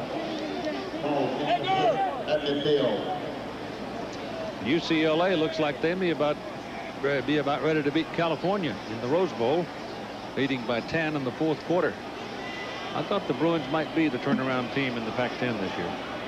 A nice job they've done, huh? Terry Donahue and Was it Homer Smith, the offensive coordinator out there? Yep. Screen pass. Got it to Edgar Bennett. Bennett's got a first down at the Syracuse 37-yard line, and here's Jack. He's got a quick question for you. Who do you think is probably the most famous FSU football player to ever be? Fred Biletnikoff or maybe Deion Sanders? I don't think so. Probably a guy by the name of Burt Reynolds, who everybody knows for his Emmy Award-winning acting.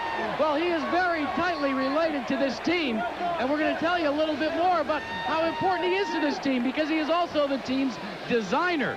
You see, in the old days, they wore these old mustard-colored uniforms. Burt Reynolds took a Hollywood designer and designed the new uniforms that last year were voted the best by Sporting News. He sent them. He made them and sent them and said, wear them if you like them. They have since then. When he was a mere lad romping around the piney woods here, they called him Buddy. This is Sean Jackson to the 12.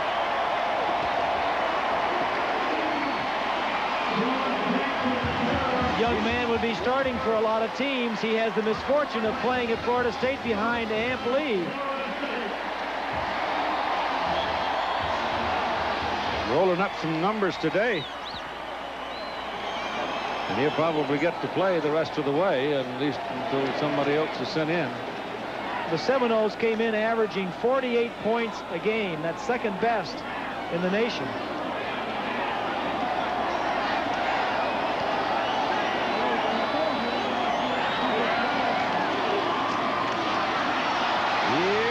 Jackson, touchdown.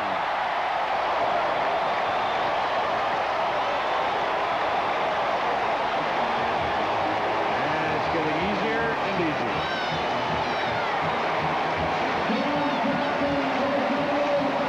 Syracuse kids are tired now. Yep. They are tired. Heat and humidity. Good blocking up front. At 60, that's Morris. Getting a good block downfield and just running through them, and you're right, Keith, mentally and physically. Yep. Will's gone now. 8 carries for Jackson, 68 yards and a touchdown. The point is good.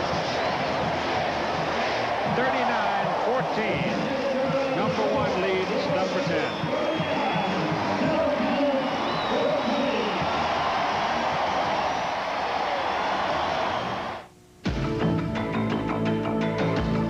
I can't tell you how it feels when you're way out there on your own tracking the bad guys. How it feels leading a skilled team that's the eyes and ears of the whole outfit. When all your training is coming alive. But finding those tanks and telling the air cavalry right where to hit them, I can tell you exactly how that feels. A little brains, a little luck, and a lot of late nights. A good family, a good spot, and some good advice. That's the way it's supposed to be. And USF&G standing behind me. That's the way it's supposed to be. And USF&G standing behind me.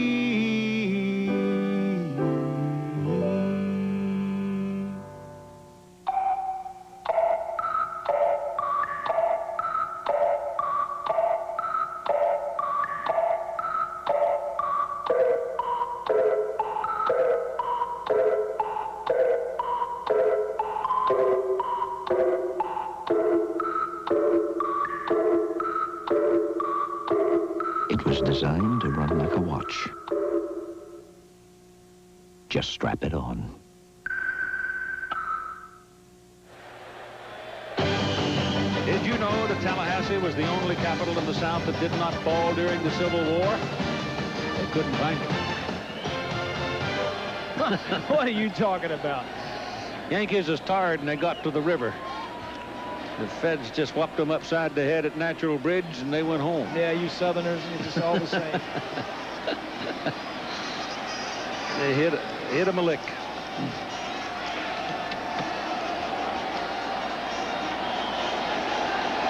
Seminoles kick it off. Mowry hits it high. Didn't want to kick it to Qadri Ismail, and it's accepted at the 26-yard line where Syracuse will go to work. And here's Roger again. Well, thank you very much, Keith. And for those of you that haven't heard, Atlanta won their 8th straight game. They beat Houston today 5-2. David Justice catching the final out. And the celebration began at Fulton County Stadium in Atlanta. That increased tenfold when the Giants beat the Dodgers at Candlestick to give the Braves the National League West title. Let's go back to Keith.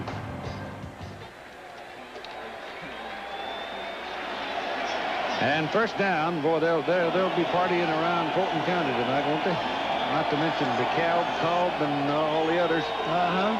And here comes David Walker.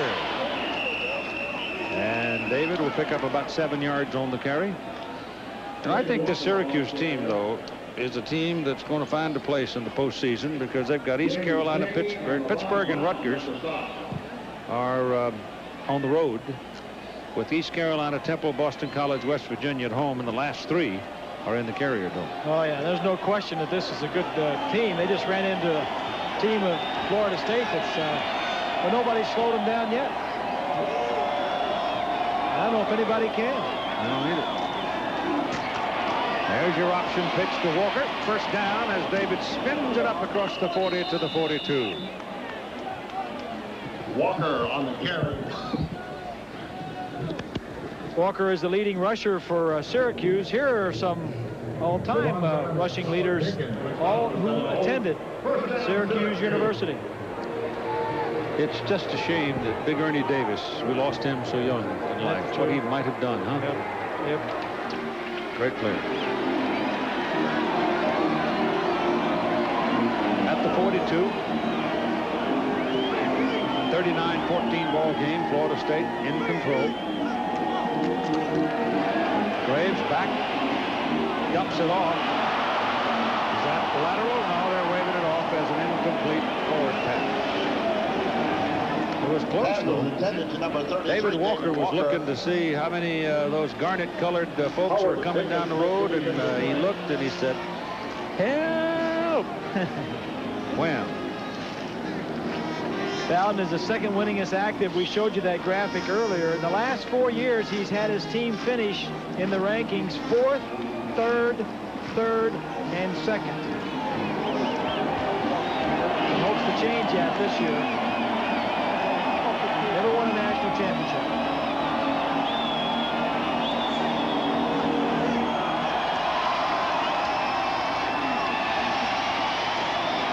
That's David Walker, not much. Well, at one time that they were so heralded, and they opened the season and just got hammered right out of the blocks, 31-0. And then went on and had a very good year. When you get bopped by Miami in your opening game, it's a miracle you can put the pieces back together and win the rest, but they did that. Yep. And Paul Pasqualoni has done a great job at Syracuse, taking over for, you know, really a legend up there, Mac. Don McPherson, Dick McPherson, really set up the program, turned it around, and it's a tribute to both of those men that they've won their first 4 ball games this year. Graves lets it go down the middle. He's got a man right there, Antonio Johnson. And that'll be a first down for Syracuse. Pass was made by number 80, Antonio Johnson. Coming up after the game, stay tuned for the Thrifty Car Rental post-game report with Roger and Bo, scores and highlights from across the country. As Bo and I haven't been able to hear him today, has he been affable today, or was he a little cranky because of Michigan's loss last week? Hadn't heard him. I got word from the truck that he was cranky. Was he cranky? First down, 37. Pitch it out, got away with it. They held the ball a long time behind the line of scrimmage. Walker was able to get it, and hold it, and move it up the field, very close to a first down. I don't know, you'd have to have a pretty good stomach to watch your quarterback standing out there in the middle of the melee holding the ball that long.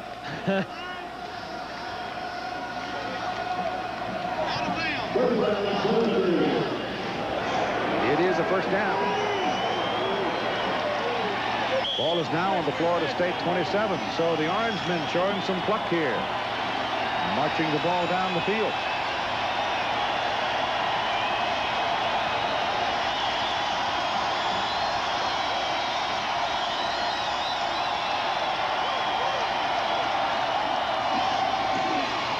Inside play to Marcus Lee.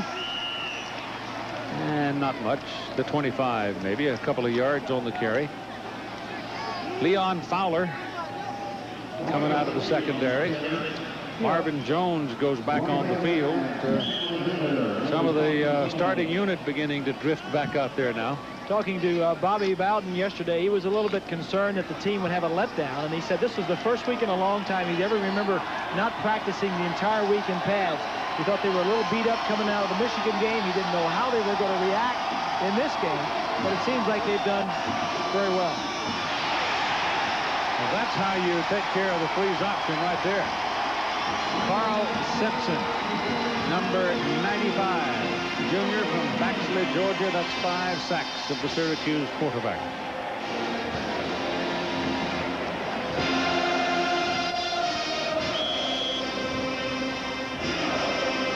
You know, this fight song and the continuity of it and the boundless energy of the band matches that of Southern California, doesn't it? Yes, it does. Yeah. Yep.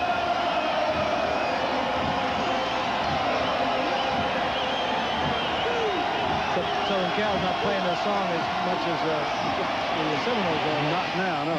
That ball is thrown a little bit behind Walker.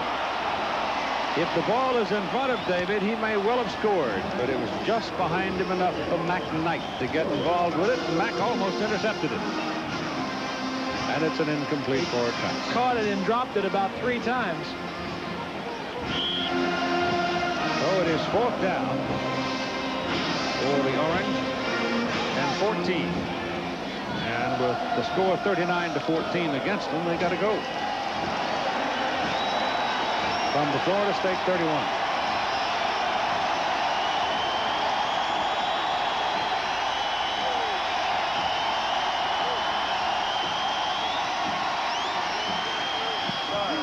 Whoa, he threw that thing hard.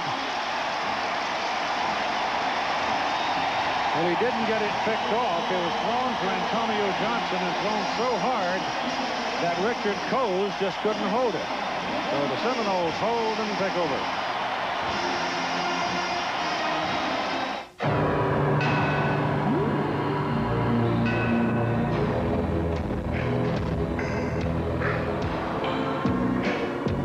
Our competition uses a very sophisticated, state-of-the-art, highly precise device to measure their cars.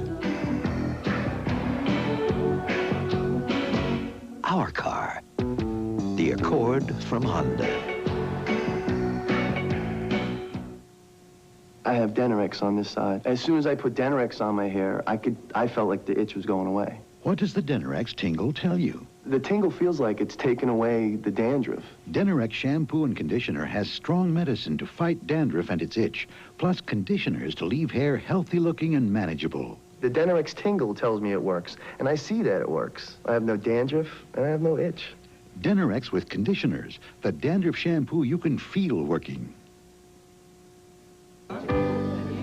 It took all day, but they finally came up with one very big idea.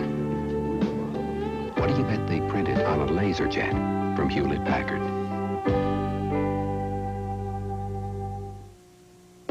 Top-of-the-line parts, expert advice. That's your Big A Auto Parts store. Big A, the sign that keeps your car running right. A very quick game summary for you. As you see, Ismail's total of 209 all-purpose yards pretty much in the first quarter. Stop kicking the kickoffs to him. He hasn't caught a pass. They have literally taken him right out of the ballgame. Yeah, and the 2 options that he ran, they stuffed those out of bounds for minus yardage. Brad Johnson is now the quarterback. He's a former starter, so he's not green. And this is Tiger McMillan, who's been the kick returner, a freshman from Kissimmee. And Brad Johnson is a 6'6" senior. Big fella. Here's another big fella, Jack. Keith, what you're listening to is called the tomahawk chop. Well, they use their fake tomahawk, their hand. Now, we've seen a lot of it at the Atlanta Braves games where, you know, Ted and Jane have done it. But here's the place where it originated 7 years ago with Deion itself. The words are real easy.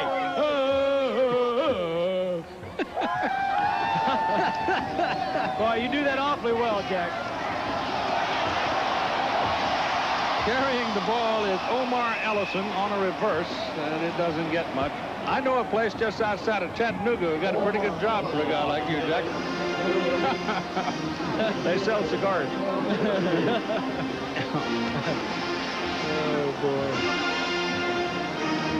Brad Johnson was the starter until midseason last year when Casey Weldon moved in, and Weldon is going to continue today undefeated. But this is a big, strong-armed senior quarterback that I think will find a place to play in the NFL. I really do. Fifth-year senior. He's really big and strong. Just flicks that ball out there. Pass is caught by Eric Terrell. The junior from Tallahassee gets a first down for the Florida State Seminoles.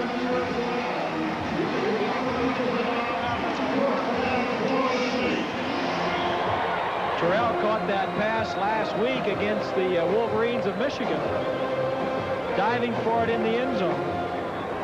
Came into the ball game with 14 receptions and 3 touchdowns.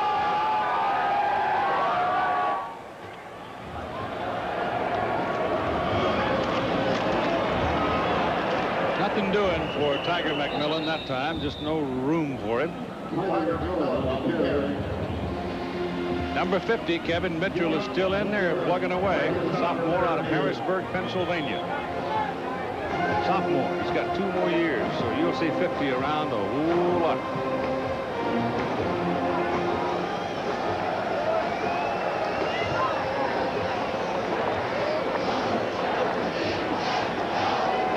Sean Jackson, William Floyd in the I formation now for Florida State.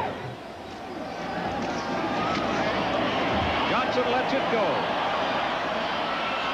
And it is incomplete. Eric Terrell was the man downfield, circling toward it, but no chance to get to it. 573 total yards for FSU. Whoa. That's Glenn Young giving him a howdy. And the reason that Florida State is throwing the ball, Keith, is that Bowden wants to get some work for his backup quarterback should anything happen to Casey Weldon. Saw the update on Michigan, Iowa. Wolverines would seemingly have it in hand. Here comes your didn't give it. Jackson kept it. Sean Jackson rumbling on down the road. Out of bounds at the 23.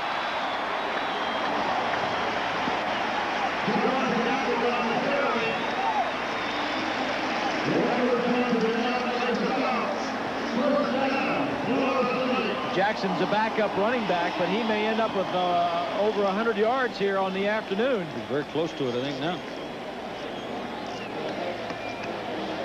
97.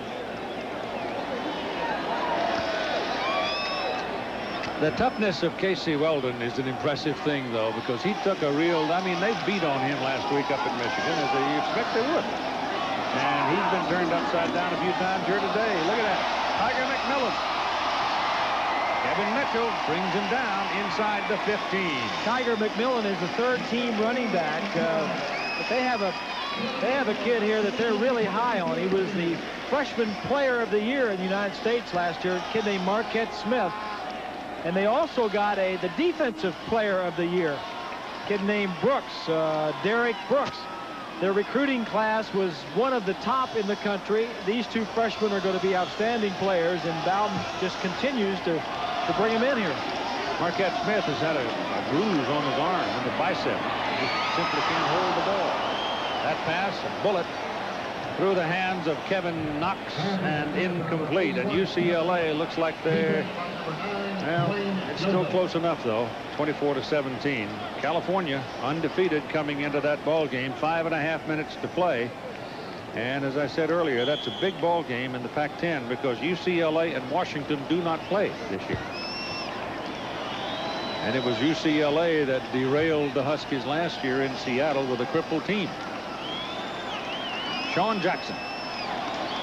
You know, a lot of people in the East don't really know about Washington, but we've seen them twice this year and a bunch of times last year. The only team I know of that... Oh, Jackson wide open. No, Lonnie Johnson. Lonnie Johnson wide open. And Johnson, Brad Johnson just laid it right on his number.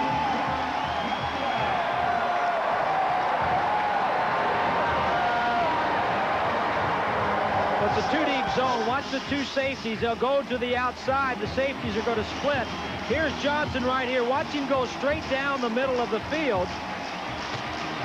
Quarterback sees it. Well coached. Kick is good. Maury's had a pretty good day. He's only missed one. 3:12 to go in the ball game. It's now 46-14 as Johnson and Johnson hook up. Johnson to Johnson.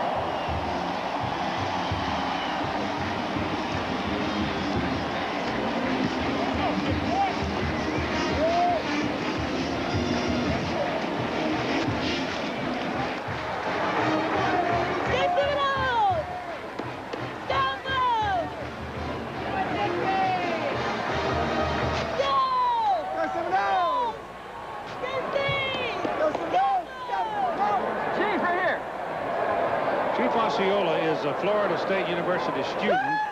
Normally his identity is not a talked about thing around here. We don't know who he is really. But everything about him is authentic. Next Saturday, college football doubleheader. It starts with Penn State, Miami at noon Eastern time. Bob gets to drive to work next week. It's about time. Then at 3:30 Eastern, regional action. Those in the ACC area, Virginia, Clemson. Those of you in Louisiana, we'll see Oklahoma, Texas. And the rest of you, a Big Ten matchup between Ohio State and Illinois. Seminoles kick it off. Short. Gilmore will give it to Usman. And the return by Al Wooten is up just about the 27-yard line. In the touchdown. Lonnie Johnson is number 85. It's going across your screen right there. Good protection. Johnson tall enough, the quarterback Johnson, tall enough he can see over. Throws it right between the two safeties. And Lonnie Johnson with his third touchdown of the year. Mark McDonald, a fifth-year senior now out of Klein, Texas. He's in at quarterback. Mark McDonald. Herbie Dardar is in the lineup. Dardar is number 42. And against Florida, he was the one that ran that reverse on the kickoff on the handoff from Terry Richardson and went whistling up the sidelines for a touchdown against the Gators. Dardar is from here. He's from Tampa. That was the opening kickoff of that Syracuse, Florida game, and that really set the tempo. That got those fans in the Carrier Dome fired up. That is a tough place to play. Oh, boy. They are loyal, faithful, and loud. And they're right on your neck.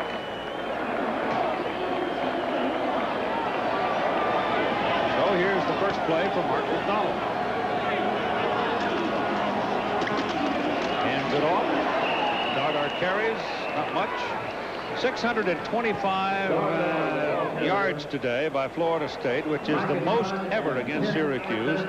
And the previous most was 587. That was also Florida State. But don't despair, O ye Orange faithful. You got a good football team. There's no doubt about that. No question. Point up a note we made last week that Oklahoma was the last team, 1985, to start and finish a season first in the AP poll. Florida State was the preseason #1. Mark McDonald gets mugged behind the line of scrimmage by Sterling Palmer. He's a sophomore from Fort Lauderdale.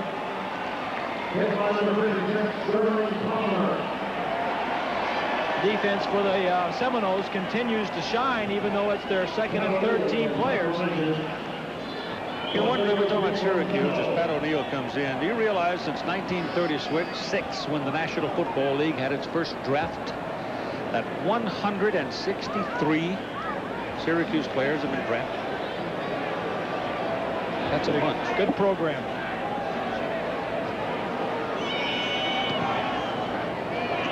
Good punt. Nobody back. And it's kicked out of bounds, and it goes out back just inside the 33-yard line. That's a good kick. 1:29 to go in the ball game, and with just over 4 minutes to go, California has come back to tie UCLA in Pasadena. So that war goes on.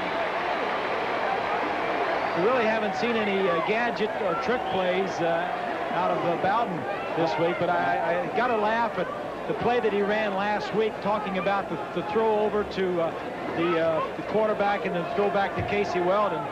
Bowden admitted this week, he says, I got that from Spurrier. I had to call Spurrier and tell him that I got that play.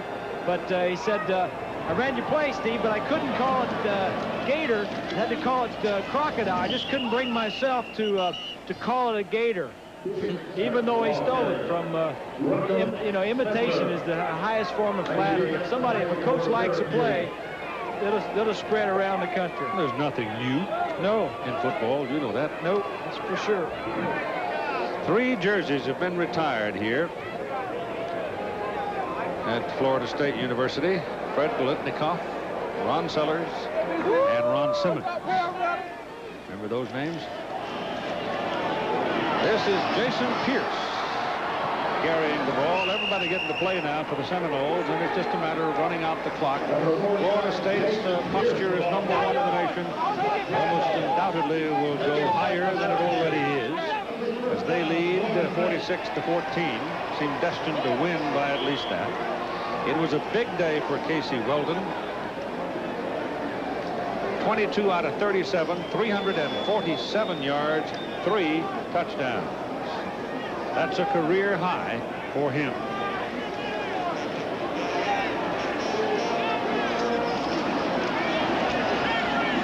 Inside, Pierce again carrying the ball, and now it's a matter of just run the clock.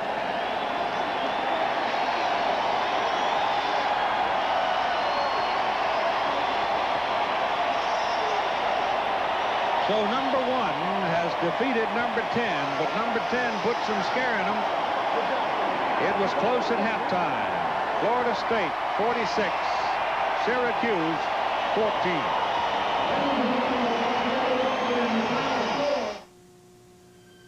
A driver's side airbag is now standard on every new Accord, Civic, and Prelude. But remember, it's most effective when you wear your seatbelt.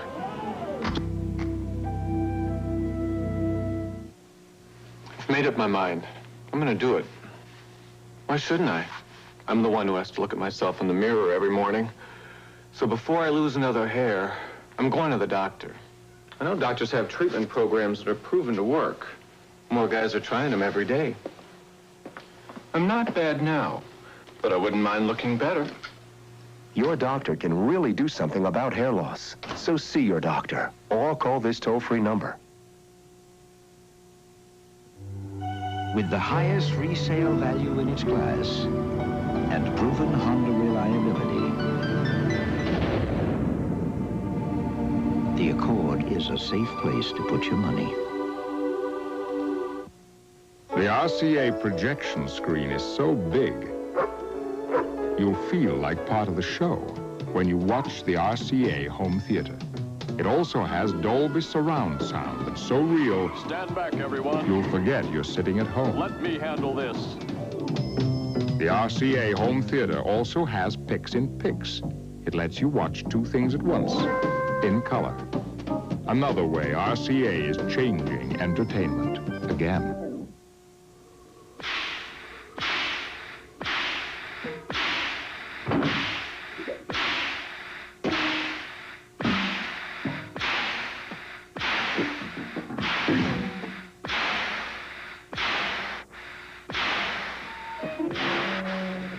Spend less time at the pump.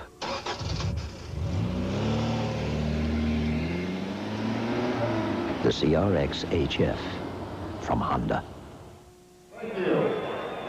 Well, Coach, congratulations. A little different than last week. No trick plays, but they had you a little concerned early on. I was scared to death. I was afraid they were going to beat us. We saw what they did to Florida, and we said, my goodness, they looked as good as anybody in the country. They jumped on us. I said, my goodness, it's for real. But I think the heat was in our favor. We played a lot of boys, and we executed good enough to win. How difficult is playing against that type of offense, though? Oh, it's difficult. I mean, until you figure the darn thing out. In other words, you go out there and practice against it all week, and your team can't do it that good. Then you get in the game and you do better. Well, Keith, this is the longest this man has ever been ranked #1. Oh, he ain't through yet. He's got some time to go, I expect. The Chevrolet most valuable players of the game for Syracuse. Quadra Ismail, 209 total yards, 2 touchdowns. For Florida State, Casey Weldon, as we told you, big day, career high for him, 347 yards. Chevrolet donating $1,000 to each school's general scholarship fund, rewarding outstanding students for academic achievements, assisting those in financial need. We hope you enjoyed it. Stay tuned for the Thrifty Carmel postgame report with Roger Quibel and Bo Schembechler. Florida State 46, Syracuse 14.